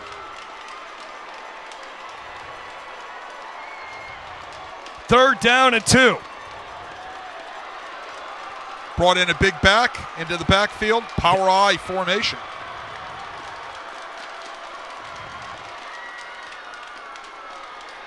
And I don't think he got it. He needed to get to the 48. They're marking him at the 49. Now the clock can run. No more timeouts for the Cavaliers. Now if you're Wayne Stein, you got to punt it. You run it all the way down, call a timeout, and punt the ball. You can't get stopped there and then give. I mean, again, you're only a field goal away here. Correct. Run it all the way down, call a timeout, punt the football. Boy, that. Now, if you got kahunas, you run a play. St. Charles Catholic wins this game. You go back to the blocked extra point on the first touchdown by the Cavaliers. A big special teams play, and then they stopped them on the 2-point conversion. Timeout, St. Charles. In the third quarter. Second of the half. But another close game here for Wayne Stein and the St. Charles Catholic Comets. They've won 20 in a row coming into this game. Started the year by beating Shaw. Great win over Lutcher. Took down Turlings Catholic. Shut out Newman 28-0 to finish off the regular season. Beat Notre Dame in the quarterfinals. An overtime win over U-High last week. They know how to win close games. But Calvary Baptist, they're right in this thing too. They're going to run a play. I expected this from Wayne Stein. Or did they just try to draw him off sides? Well, they're going to try to do that first, possibly, and then call timeout. Wills is the tailback. A lot of shifting. It looked like a busted play. Did St. Pierre get it? Oh man, it's so close. It is so close. Do you think that was the call? Were they trying to run like a quarterback ISO play? St. Pierre was like spinning around there like a top. Timeout for a measurement. From up here, I really can't tell. I would have to take another look at that. They're going to have to measure this. This is going to be oh so close. Wow. I thought maybe they were going to try to draw him off sides, call timeout, and then maybe run a play. I expected Wayne Stein to go for it because he knew right here he could ice it and be all over. He's got a lot of trust in his defense too.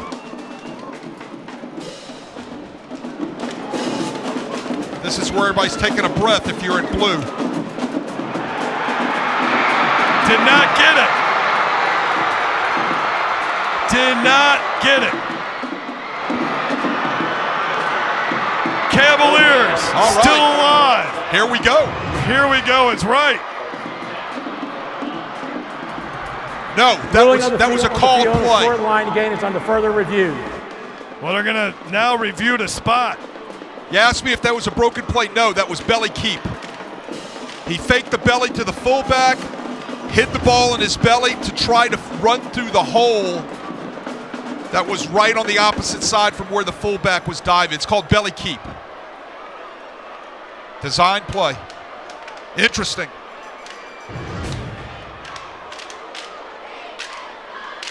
How do you figure out where the ball should be spotted here? I don't know.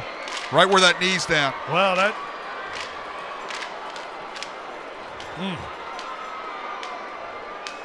They got to give him the forward progress.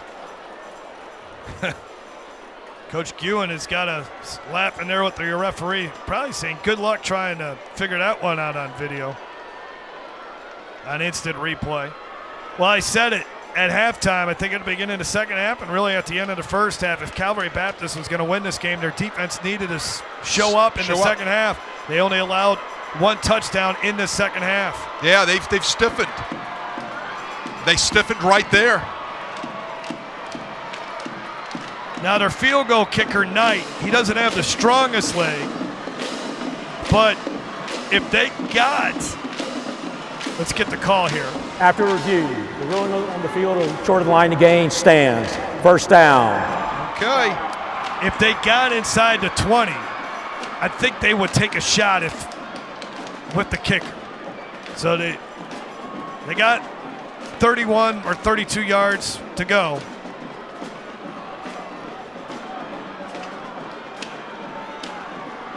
Tashay Knight might be called on to win it, or Abram Wardell hooking up with Aubrey Hermes, one of the best wide receivers ever to play at Calvary Baptist, or John Simon. We'll see who gets it done. Wardell, complete. No timeouts, remember. Down goes the receiver at the 31. They got to hurry. They got to get on the ball. They can spike it if they have to. Colby Thomas to catch. Spiked at 35 seconds. A couple more seconds ran off that clock. I don't know if they readjust the time. I think Calvary Baptist's coaching staff is saying, wait a minute. There should be some more time on Please there. reset the game clock to 36 seconds, 3-6. Even better than I thought. Second down and 10. One wide receiver to the top. That's Hermes. A lot of looseness down here at the bottom. Wardell handled it. Wardell running. Wardell gets out of bounds at the 20. Well, that brings in your field goal now. Getting close. I think close, right. Just a little, few more yards, and I think they would feel a little more confident. But right now, Wardell and his Cavaliers offense humming along. Wardell, good protection to the end zone. A little bit too far. A little bit too far. Good shot, though, trying to get it to Christopher Jackson. Great coverage by Caden Foster. Yeah. 21 seconds. Foster right where he needed to be. The ball had to be thrown perfect. Just a little bit too much air out in front of him. Right off his right hand.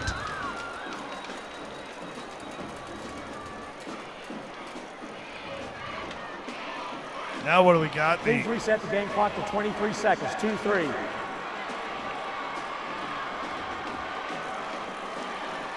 Well, the kicker is not warming up, so at this moment, I think they're going to ask Abram Wardell to win this game.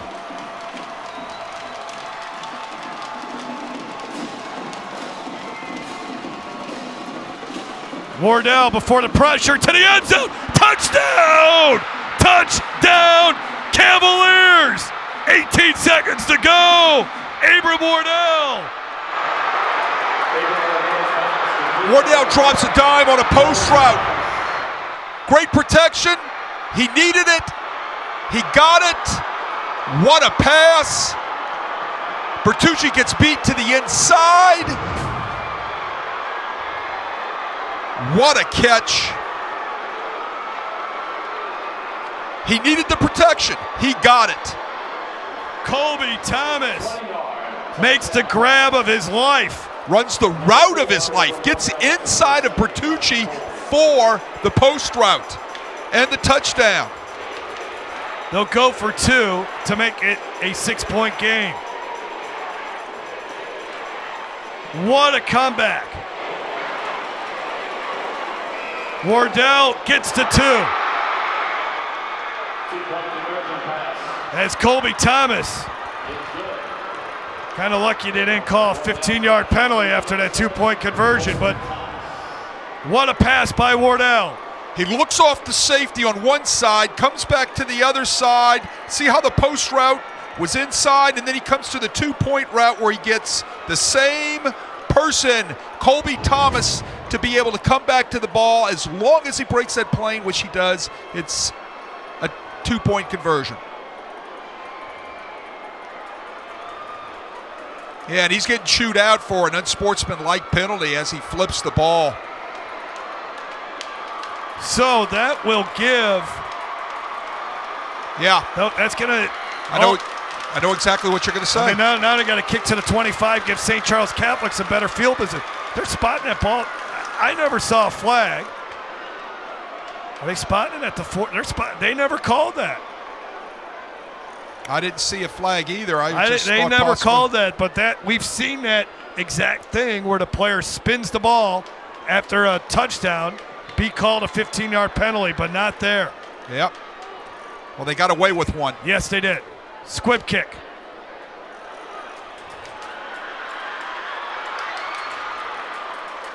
Maybe 2 plays. Daniel Joseph on the return. And Daniel Joseph will probably be needed to be asked to make a play here for the Comets to win. Well, a lot of people are going to question whether or not to go for it on 4th down right there at midfield. Yeah. Look, you can't question that, right? Because you either ice it and put it away and you win the football game right there, or other team makes a good play on defense, and it just has turned out that way so far. St. Pierre, dropped by Joseph. Maybe 2 plays left.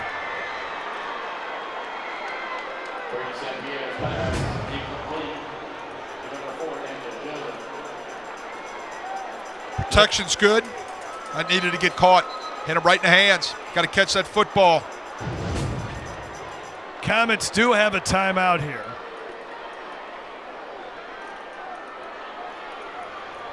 Please reset the game clock to 10 seconds. 1-0. That'll help. That'll at least give them maybe 2 plays. I don't know. You try to complete something, get maybe 10 yards, and then you can try to maybe the Hail Mary. Correct. You got to get a little bit of yardage here. There's a lot of room out in the center of the field. Call a timeout. Oh, and they throw it back, and that's going to be your ball game. The Cavaliers are going to win the state championship. The hook and lateral was not executed, and let the party begin. There's no time on the clock. That's it. The dream of a three-peat is over. Flags all over, but the clock says 0.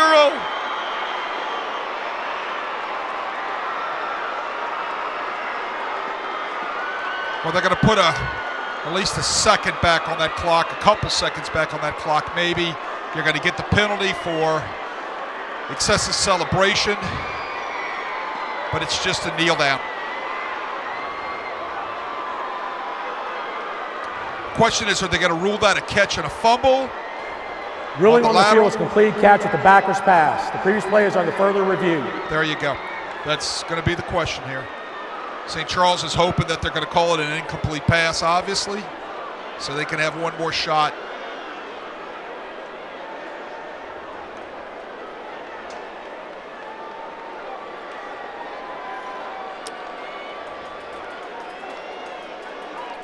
Wow. Hutch Grace, whose father played in 4 state championship games, picking up that football. St. Charles Catholic's James Simon. What a bright future. They're already handing out the championship hats over there. Yeah, I wouldn't be doing that until that confirmation comes in here. Right?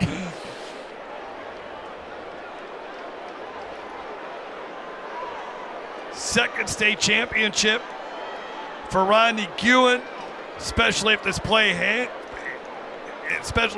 stands. A huge hug between John Simon and James Simon.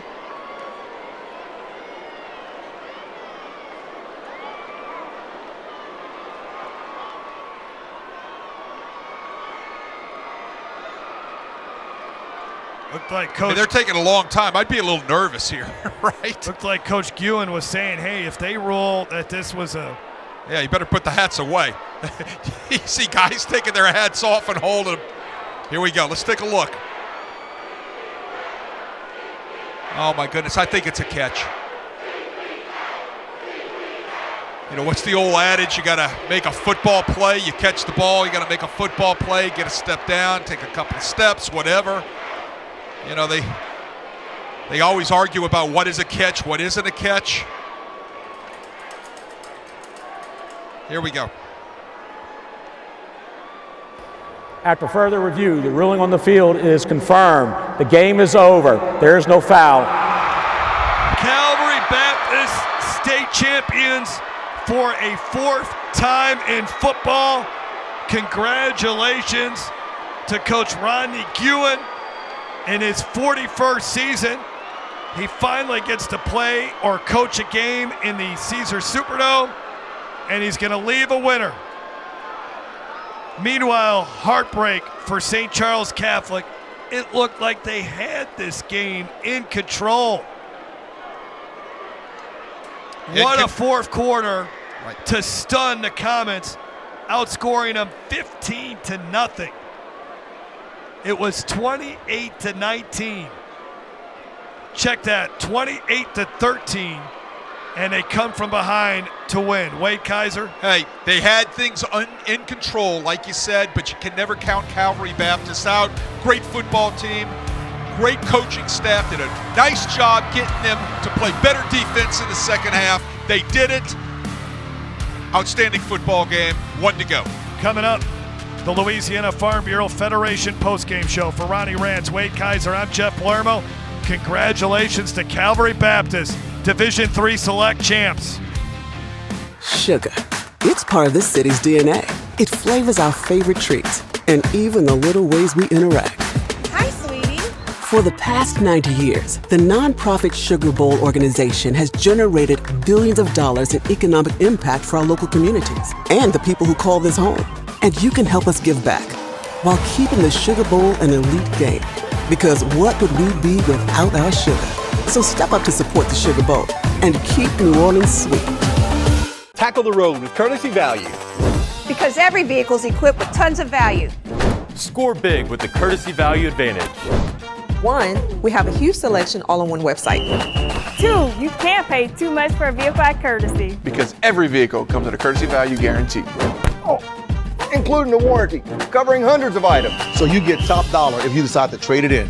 3, decide you don't love it? You got 3 days to exchange. Take the winning drive to your local courtesy value dealer. Love did this. This is love's fault, and it hurts. It's devastating. But you always come back for more. What else gets you up this early? What else makes you feel this wild, this ecstatic, this focused, this obsessed? Has to be love. It's in your soul, your head, your heart, your hands. You love the game. It's your nature. Nothing is more real. Cajun values family. We've been a family business for over 40 years, so we take a lot of pride in being a family-oriented company. All of Cajun's values are born out of passion. Whether we're offering EPC, general construction, or specialty services, our customers have no doubt we will execute every job with safety, quality, and integrity. At Auctioner, we know healing is a team sport. That's why we've partnered with world-renowned orthopedic surgeon Dr. James Andrews to create the Auctioner Andrews Orthopedics and Sports Medicine Institute. Whether you're a professional athlete or a weekend warrior, our team of specialists are dedicated to getting you back in the game.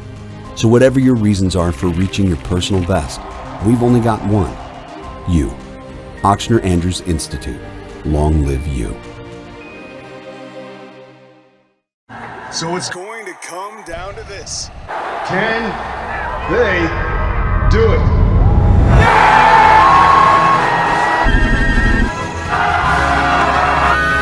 Oh no, they missed it!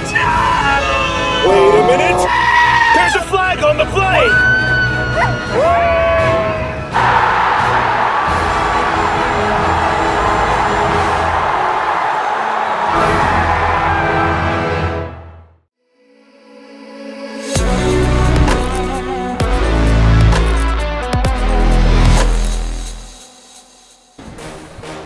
The LHSAA Prep Classic postgame show is brought to you by Louisiana Farm Bureau Federation, the voice of Louisiana agriculture. A 15-point deficit against the two-time defending state champions was not enough to deter Calvary Baptist from winning the 4th state championship in school history. Welcome in, everyone. Garrett Walvert, Troy LaBeouf, Derry Beckwith, and the coach, Dwayne Jenkins. Was that the game of the Prep Classic so far? We've seen some good ones. I don't know. If the next one's better, everybody better get a seat and stay. But that was a fantastic game, obviously, guys. Heartbreak loss for St. Charles, trying to win their 3rd state championship. But all the credit goes to Calvary Baptist. They made the plays when they need to make the plays. Abram Wardell, Simon, a triple combo right there. And then the big catch by Colby Thomas with 18 seconds left. Outstanding 4th quarter by Calvary Baptist to reel off 3 touchdowns. So kudos to them to fight back and get into this ball game. Wardell won it with his arm. Simon got going in the second half as well. And Louisiana has the best high school football in America. You wouldn't expect anything less. We said these were the top 2 teams in this division all year long. They came, they had a heavyweight fight, and in the end, Abram Wardell 14 for 17 in the second half. Just unbelievable. This game's 28-13 going into the 4th quarter. It's a 9-point advantage for St. Charles Catholic. Calvary just didn't bother them. It didn't. You know, the field goal miss was huge. Hit the uprights. You make it right there, you got a 12-point cushion. I'm not blaming it on the kicker, but you know, you put them in that opportunity, it gives you a 12-point cushion. They got to score 2 touchdowns to beat you. That's hard to do on a St. Charles defense. but they did do it. And the play that's going to come down, the play that's going to be debated all up and down the river is the 4th and 1 at midfield with under a minute to go. Coach Stein's aggressive. He believes in his kids. I don't think that was much of a question on his part. He was going for the win. He was 6 inches away from the state championship. He's got seniors up front. He's got a senior at quarterback. He trusts his guys and asks them to make a play to win the game. Can you talk about the junior, Abram Wardell? Didn't throw a touchdown pass through the first 3 quarters, then tosses a couple in the 4th. Pretty calm, cool, and collected. I felt like they had to go back to what they've done all year. I know they've run the football with Simon, but he's been a guy. 3,600 yards. He's thrown for 40-something touchdowns. Let him win it or lose it. And they used his arm again. He's a junior. He's back next year. He came up big in the second half. The last touchdown to Kobe Thomas was a dime. Perfect pass right up the seam. Led his receiver. Game-winning touchdown. You kind of saw it maybe a little bit earlier. There was a big play that he made that got called back for a holding, but I thought that even though that play got called back, he started to get some rhythm there where he started feeling comfortable getting out of the pocket and making some plays. And even though it didn't count, I thought from that point on you maybe saw him make some plays.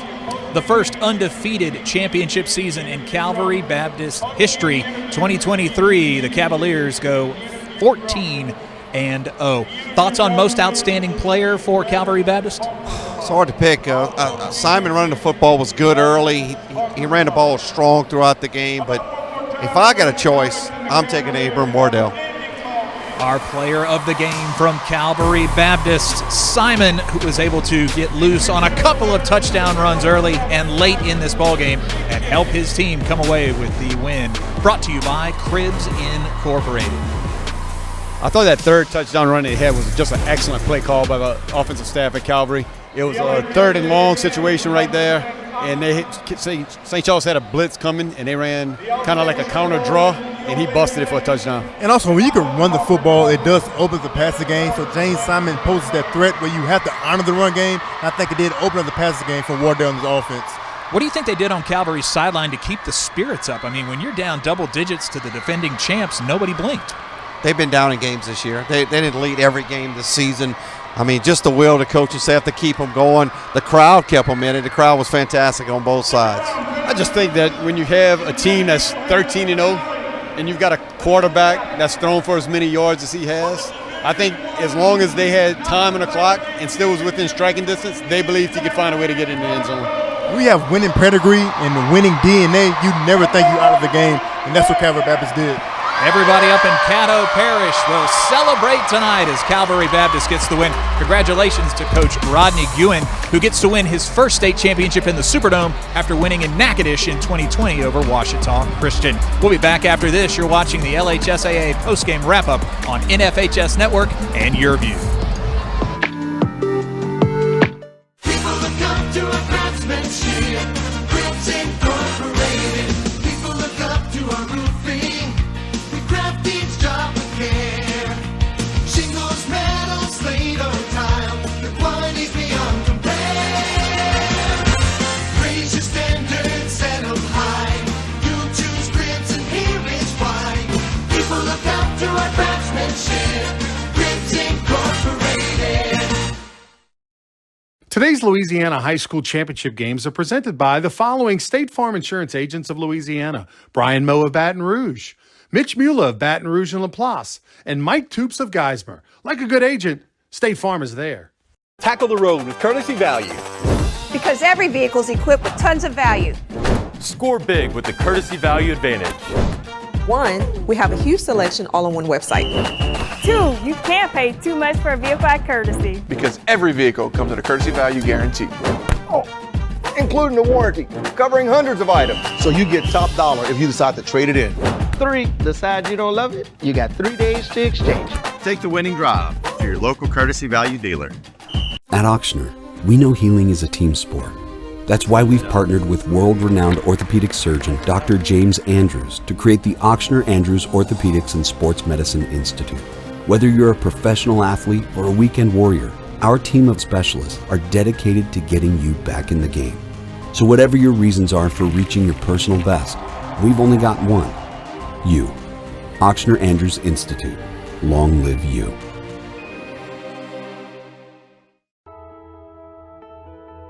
Cajun values family. We've been a family business for over 40 years, so we take a lot of pride in being a family-oriented company. All of Cajun's values are born out of passion. Whether we're offering EPC, general construction, or specialty services, our customers have no doubt we will execute every job with safety, quality, and integrity. When you're done celebrating your team's big win, it'll be time to start making plans for New Year's Eve. Tickets are on sale now for the 2023 New Year's Eve celebration at Crown Plaza, Baton Rouge. Dine, drink, and dance the night away to live music by Chase Tyler Band and Wayne Toops. Spend New Year's Eve at the Crown Plaza, Baton Rouge, sponsored by Jerry Lane. Today's Louisiana High School Championship games are presented by the following State Farm Insurance agents of Louisiana: Drew Dillio of Baton Rouge and Tag Rome of Blanchard, Bossier, and Shreveport, with 3 locations to better serve you. State Farm, here to help life go right.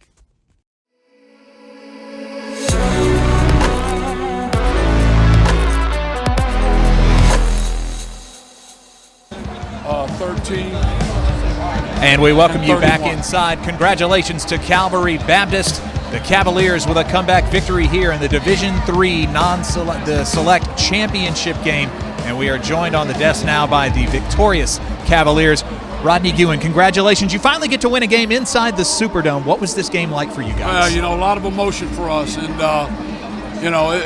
we wanted to go 14-0. The school's never done it. And great group of seniors. And, what a comeback. You guys were down 28-13 and you didn't flinch. What was it like over on the sidelines? You still believed you could win. Well, we can score, and we've got guys that can score, and, we knew if we get the ball. I think they were getting a little tired there at the end, and, we were able to get some guys open. Abram, can we talk? Hold it up right here. You got one. You didn't throw a touchdown in the first 3 quarters, and you get loose in the 4th. What changed? Honestly, we're just letting our 2 backs eat the whole 3 quarters, and then they start trying to stop the run, and then we're in our balanced offense. We start going over the top. Guys, talk a little bit about this experience, being able to come into the Superdome and get a win. Talk about the experience. Me being a junior on this squad, being cool with all the seniors, man, I just knew that I had to come out here, put on a show, and especially do it for my guys, do it for all my friends, all the players beside me. This big guy right beside me, too. Just had to do it all for everybody around me. You can grab a mic. That's what we did. 2-time defending state champs were standing in your way. You didn't let that keep you from raising the championship trophy. What was it like for you out there? What was it like? It's an amazing feeling. I can't even describe it. This is the craziest feeling I've ever had in my life. We knew the game, how it was going to go. Coach Guin preached all week, it's going to be a dogfight. It's going to be a dogfight. We're going to come out under. We're going to have to pull through.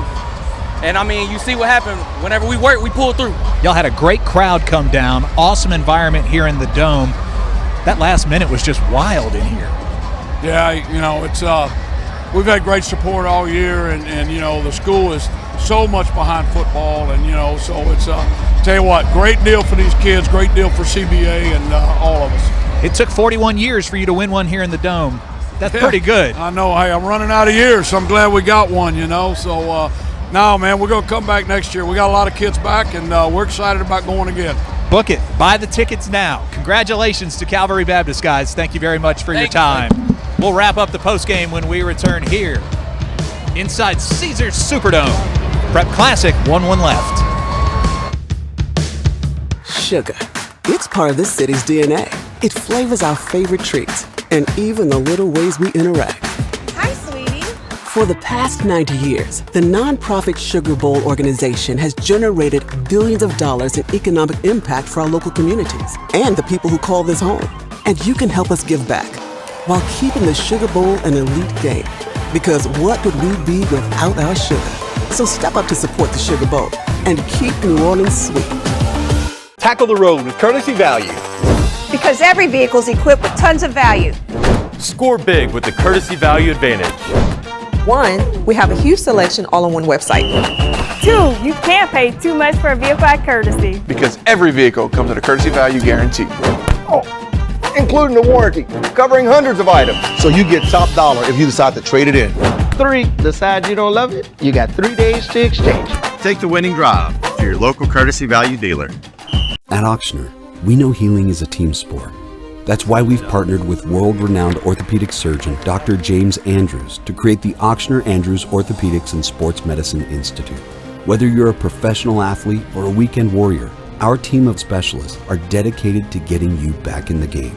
So whatever your reasons are for reaching your personal best, we've only got one: you. Ochsner Andrews Institute. Long live you. Love did this. This is love's fault, and it hurts. It's devastating. But you always come back for more. What else gets you up this early? What else makes you feel this wild, this ecstatic, this focused, this obsessed? Has to be love. It's in your soul, your head, your heart, your hands. You love the game. It's your nature. Nothing is more real. Cajun values family. We've been a family business for over 40 years, so we take a lot of pride in being a family-oriented company. All of Cajun's values are born out of passion. Whether we're offering EPC, general construction, or specialty services, our customers have no doubt we will execute every job with safety, quality, and integrity. So it's going to come down to this. Can they do it?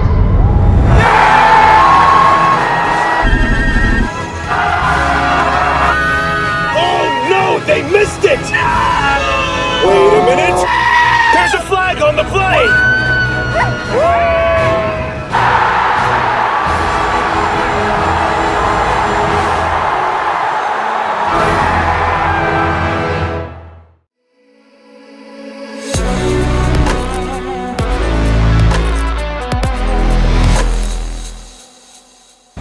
The LHSAA Prep Classic postgame show brought to you by Louisiana Farm Bureau Federation, the voice of Louisiana agriculture. 34-28 Calvary Baptist, a winner. The teams for our nightcap have come out on the field. The Ruston Bearcats in the house, the state's #1 seed. What a fantastic win for Calvary. When we look at the highlights of this game, it was St. Charles Catholic early and a whole lot of catching and running by Daniel Joseph, but eventually Calvary got it going. They did. 15-0 fourth quarter. I mean, that was big. We'll take a look at the highlights now. Here's St. Pierre setting up the screen to Joseph. Got a blockade out in front. Takes it to the end zone. 68 yards on that scamper. Right here, James Simon punches it in. Had a big night. 19 carries in the first half. Jeremiah Willis counter, one of the staple plays in the St. Charles offense, and he breaks it off our big play to give St. Charles the lead. Here's Wardell, who ended up being the hero for him, one of them at least. On up top, this is the big pick right here. And we thought at this point that St. Charles was going to win the third state championship in a row. No doubt. Right, St. Pierre rolls out looking for his wide receiver, and he finds his main man, Joseph, in the back of the end zone for another touchdown. At that point, it's 21-13. Nelson Wardell was able to find his main target right in the corner of the end zone, and this is when the comeback begins. And there's the dime to Kobe Thomas to give them the lead and ultimately give them their second state championship since 2020. Thomas also caught the two-point conversion. Here are your final stats brought to you by Cajun Industries. We grow our people to grow our company. Total yards, 445 for Calvary Baptist. I wonder how many of those came in the fourth quarter. Just 326 for St. Charles. One turnover apiece. And Calvary Baptist, look at that, more than doubled them up on first downs, 29 in the ballgame. A quality win for Calvary Baptist. Nice to see them rally back and get the W. Yeah, when you look at stats of teams that play against St. Charles, they don't normally put up numbers like that. That just shows you, to me, the respect you put on Calvary's offense, because they're one of the top offenses in the state. Oh, absolutely. Historically, they've always been good. So for them to come out tonight, come back and get a victory, I think that they're going to go home well satisfied and bring another state championship back to the 318. Well, I think one of the things that I talked about it earlier, Wardell, he falls in line with all the great Shreveport quarterbacks, but his performance in the second half, 14 for 17, 159 yards and 2 touchdowns. Pretty impressive showing. We've got a good one coming up next, folks. Keep it locked to NFHS Network and Your View. #1 Ruston taking on the top 5 seed Zachary. Just one loss between both squads. Calvary Baptist a winner in 2023.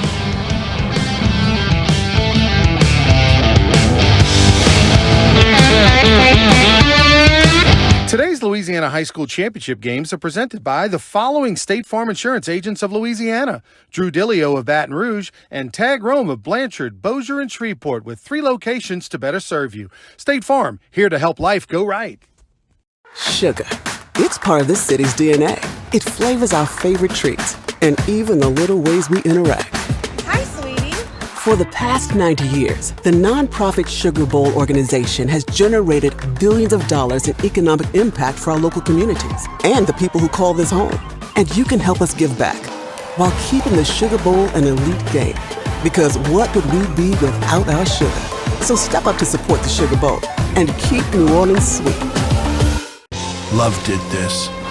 This is love's fault, and it hurts. It's devastating. But you always come back for more. What else gets you up this early?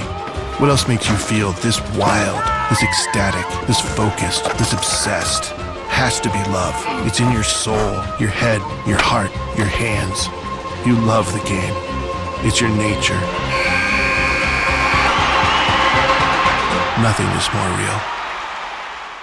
Today's Louisiana High School Championship games are presented by the following State Farm Insurance agents of Louisiana: Brian Moe of Baton Rouge, Mitch Mueller of Baton Rouge and LaPlace, and Mike Toops of Geismar. Like a good agent, State Farm is there.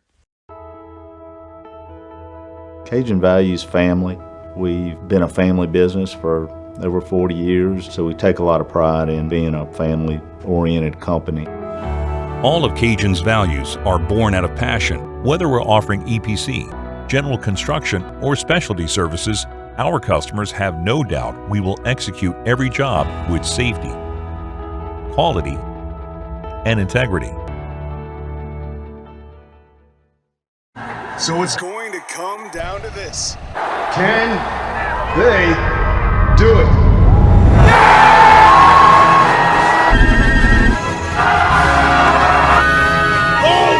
They missed it! Wait a minute! There's a flag on the play!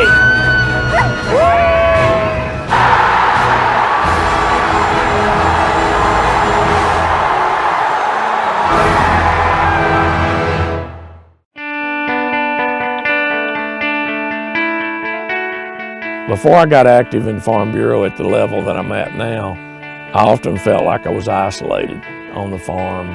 It was just me against the world.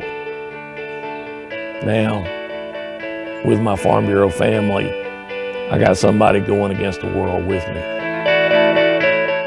I am Farm Bureau.